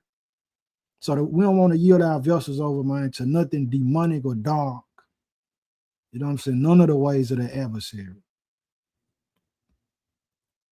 Yep. So question, comments, and concern, man. Question, comments, and concern before we close out. All praise to the Most High. If you got anything from it, smash the like button. If you haven't subscribed, subscribe. I know a lot of y'all been telling me y'all not getting the notifications. I don't control that, man. That's YouTube. They're working with AI and AI going in and unsubscribing people. This is my theory about it. Unsubscribing people, you know what I mean? A lot of times where it's to bury, you know what I mean, stuff that actually do matter in the algorithm. And it can be triggered by anything that will actually help us soul. I don't care if you make beats and you title the name of the beat, the Most High is good. They might, you know what I'm saying, algorithm might cause your beat and instrumental to be buried in the algorithm where it don't have a lot of views. You might have 100,000 subscribers, but they not all get notified. You know what I'm saying? When you upload something to your channel. That's how that works. But we don't do it for views anyway. So share the video. Feel like it'll help somebody. Like on net. I'm gonna pop up with question, comments, and concern, man. I did this something too. Is what I'm talking about. And I talk about this kind of stuff about me personally so that nobody would take it as I got it all together. You know what I'm saying? So I disabled the gift, the super thanks and all of that on Shabbat so that nobody would do no type of transaction. Seeing that it for one, you know what I mean? Some people, not that I'm yielding to what they think because they don't understand what's going on with me and the Most High, but rather to not be a stumbling block at all. So if you want to donate something, when the sun go down, you will see it on my channel. Just wait till the sun go down, though. Yes, indeed. His word don't come back void. So if y'all missed it, if y'all didn't see, what we went over in Daniel chapter 2, you coming in late. I'm challenging y'all. Go look up in world history who conquered the Babylonian kingdom. And when you figure out what people conquered the Babylonian kingdom, look up after that who conquered them and in succession. If the Bible is a fairy tale book and it's not real, what you find in that research is going to show you. You know what I'm saying? The truth get buried in an algorithm. They control through media. They control and program a lot of people to think certain ways. Everybody ain't thinking for themselves or for themselves.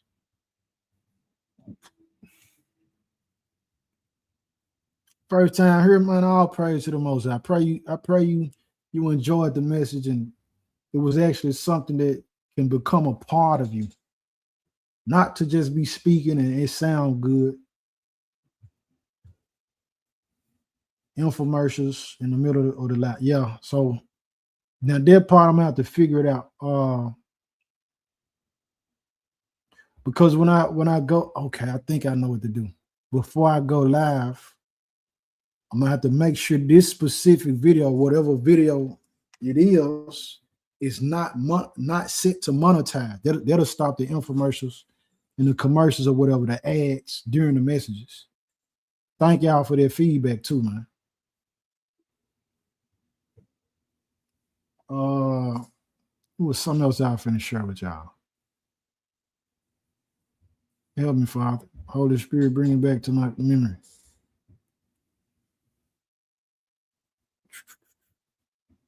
What you need help with understanding?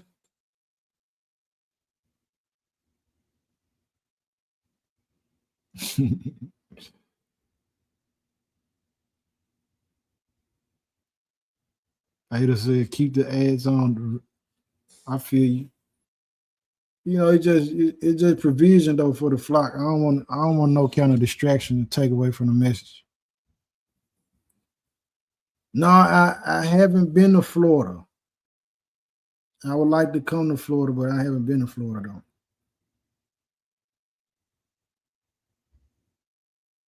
though.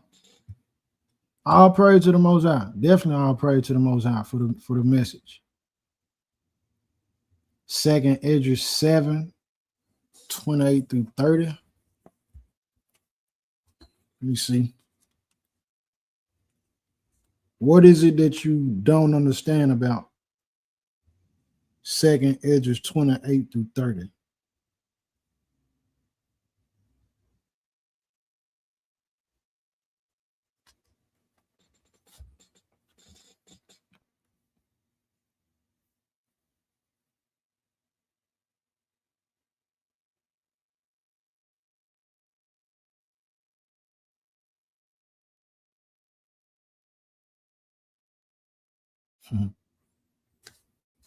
Yeah.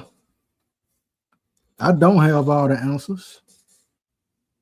Keep that in mind. But this is why we grow in spirit, constantly feeding our spirit. You want to be consistently. That's what I was going to tell you. Thank you, Father. Brock, I would say broadcast, but being live every Sabbath, every Saturday at 3 p.m. That's the goal. That's the intention. You know what I mean? As far as the Most High say the same. I know I missed last Sabbath, but that's me and myself trying to make sure that I'm not speaking about something that I want to talk about, but rather that he say. Yeah, Ryan just said, I moved me and my family to Africa.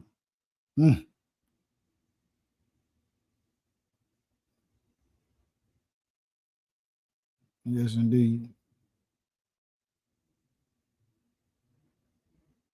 Now, I look, and I thought about that.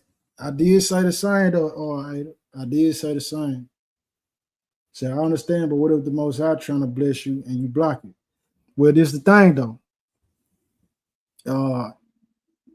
If the Father gonna bless me, and I got it set to that, especially after a person, you know what I'm saying, heard. And even if they don't, you know what I'm saying, if I feel like I want to bless somebody, ain't nothing that's gonna stop me. You know what I'm saying? That's me though. If the Most High put it on my spirit to bless somebody, it don't matter. If I can't get in contact with them right when I want to, and just say if it is some bread, I'm gonna put it to the side until I can get to them. You know what I'm saying? And when I get to them, I'll say, man, I've been holding this for you.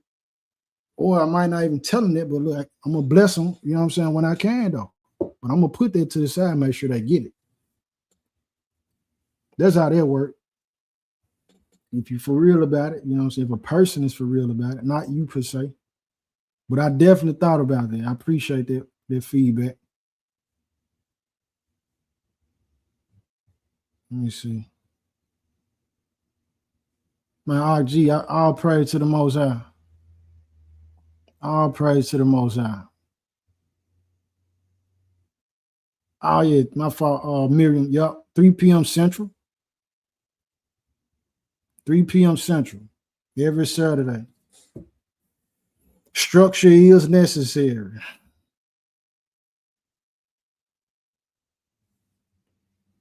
Let me see what else y'all saying. Let me go back up a little further.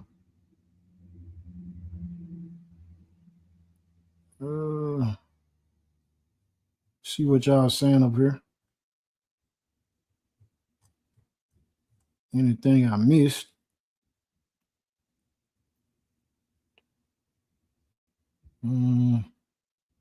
Checking the comments.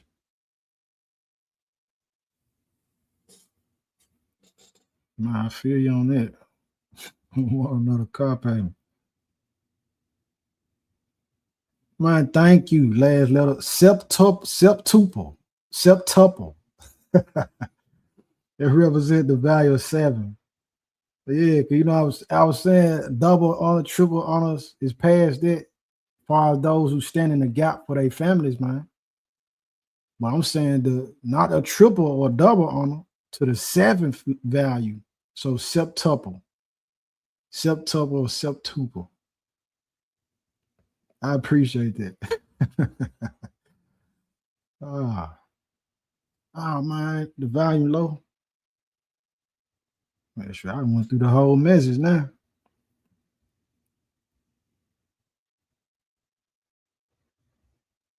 Yes, indeed, they be in the think tanks. And a part of making people wait, they want you to tap out. It's like it's a game of submission.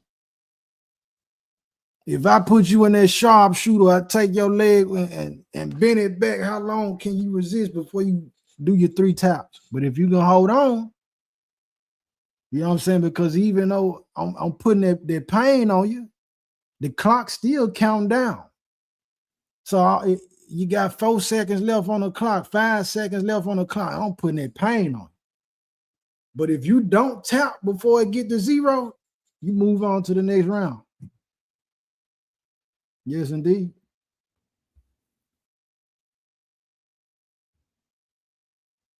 Yes, indeed. CRISPR babies. Y'all tell me some stuff, man. B. Lewis.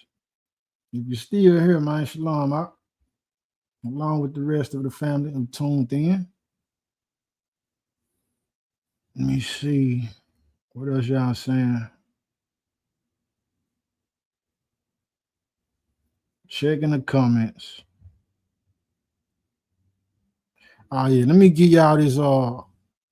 I gotta do it. I gotta do it once we shut. I'm gonna drop that link to that video that I shared about what was wrote in that book in 1997, quote unquote, predicting about like the pandemic and AI usage and working from home way in 1997. I'm gonna put that link in the description of the video after I end the live. Trying to see what else y'all saying.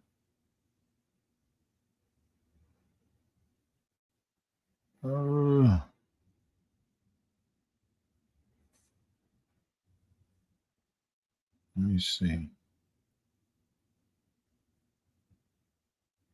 Yeah, talked about that.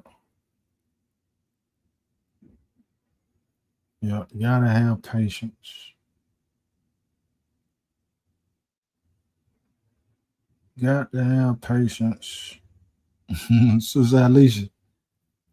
Shabbat Shalom, you and Cole.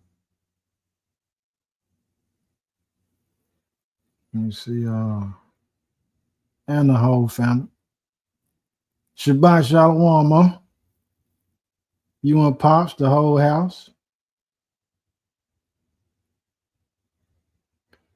Death and life are in the power of the tongue, and they that love it shall eat the fruit thereof. Yes, indeed. Watch what you speak into yourself and over yourself. One of the most important conversations you're going to have is the one with yourself about yourself. Let me see.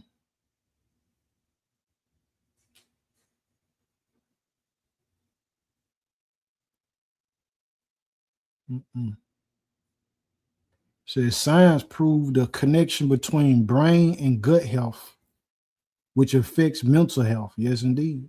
because we was talking about having from this Ciroc 30, having care about our diet. What we eat affect how we see and view the world too. It affect the mind.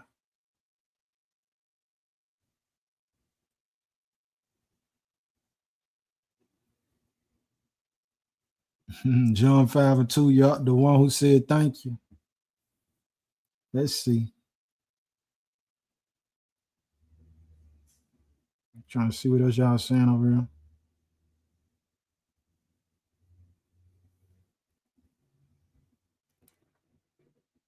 So much to talk about.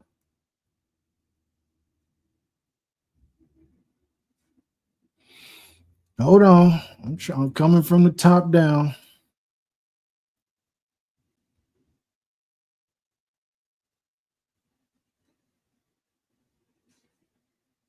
Kelly Price. Oh, yeah. I seen what was going on with Kelly Price.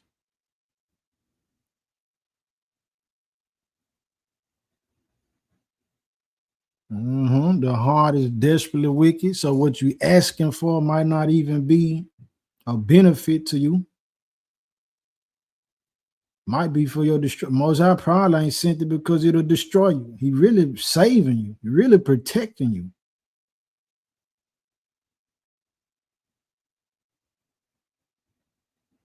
Yeah. That's what's happening. I'll pray to the Most High if you think it was a great message. Y'all a thankathon. For real, we need to do a lock-in. I'm talking about mine. Real praise. I'm talking about getting to it. Y'all pray for the nation. Man, this doggone net. He finna lose his life here shortly.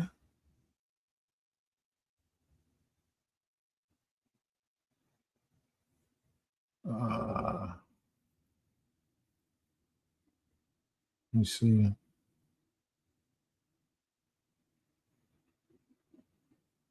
All praise to the Most High for the encouragement.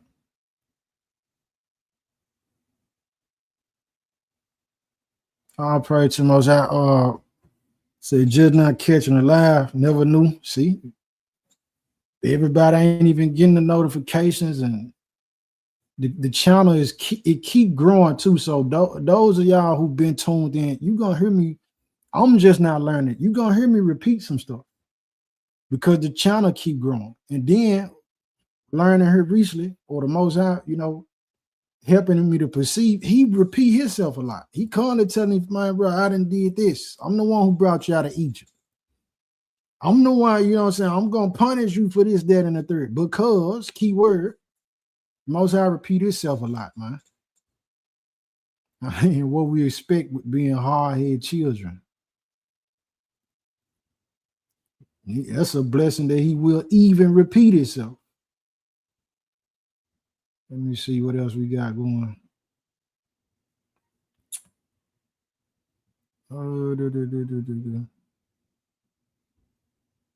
Yep, I'll pray to them. I appreciate y'all. Those who do want to give and whatever else too. Man, I appreciate it. It's a blessing. Just make sure that you move by the Most High. You know what I'm saying? To give. Don't do it under no type of stress, because spirits be attached to offerings. That's why he said he didn't say he love a giver. Drop it in the chat. He said he love what kind of giver.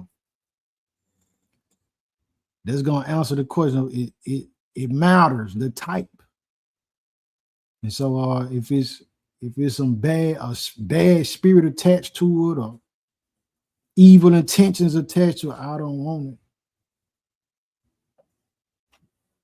Now there's not that ain't me trying to be mean to nobody or undermine nobody. There's me acknowledging the fact that I know.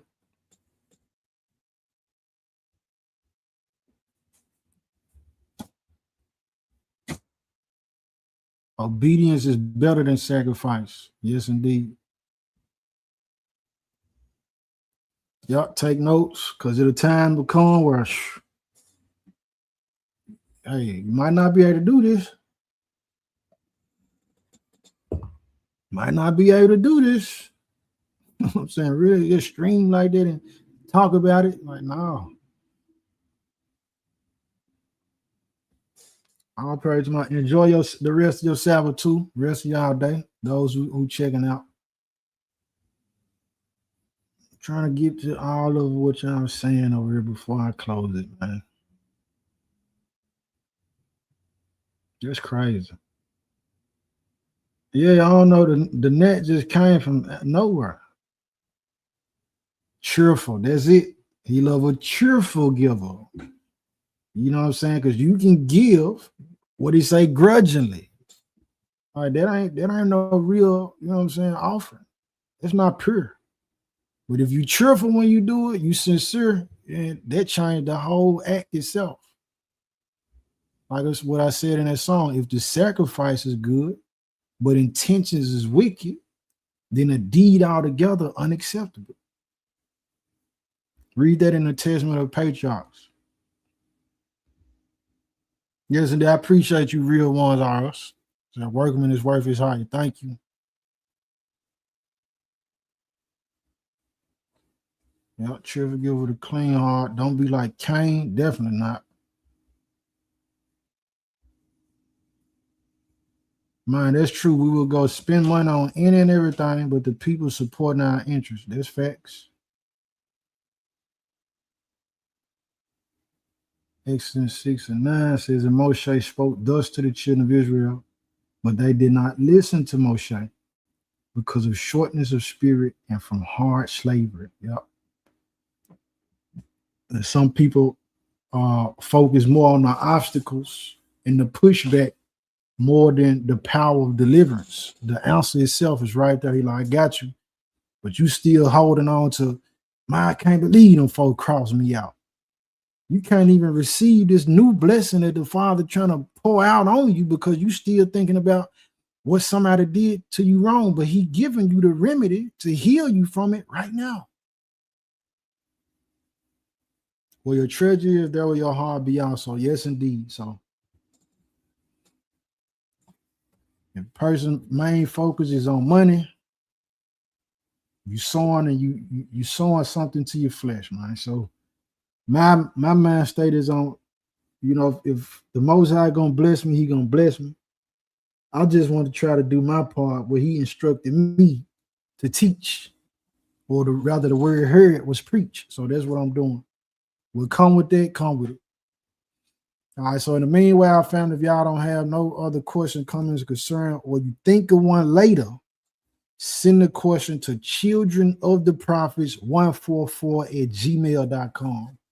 childrenoftheprophets144@gmail.com. Till then, till the next time, may the Most High be with you. May the Most High be with us. All who bless us, may they be blessed. All who curse us, may they be cursed. And may the Most High find us worthy, that our flight be not in the winter, nor on the Sabbath. Find us worthy to stand before the Son of Man in the day of judgment. And that at the end of all things, that when we judged, that our names be written in the Lamb's Book of Life. All right, family, I love y'all. Shalom. Shabbat Shalom. Peace and blessings.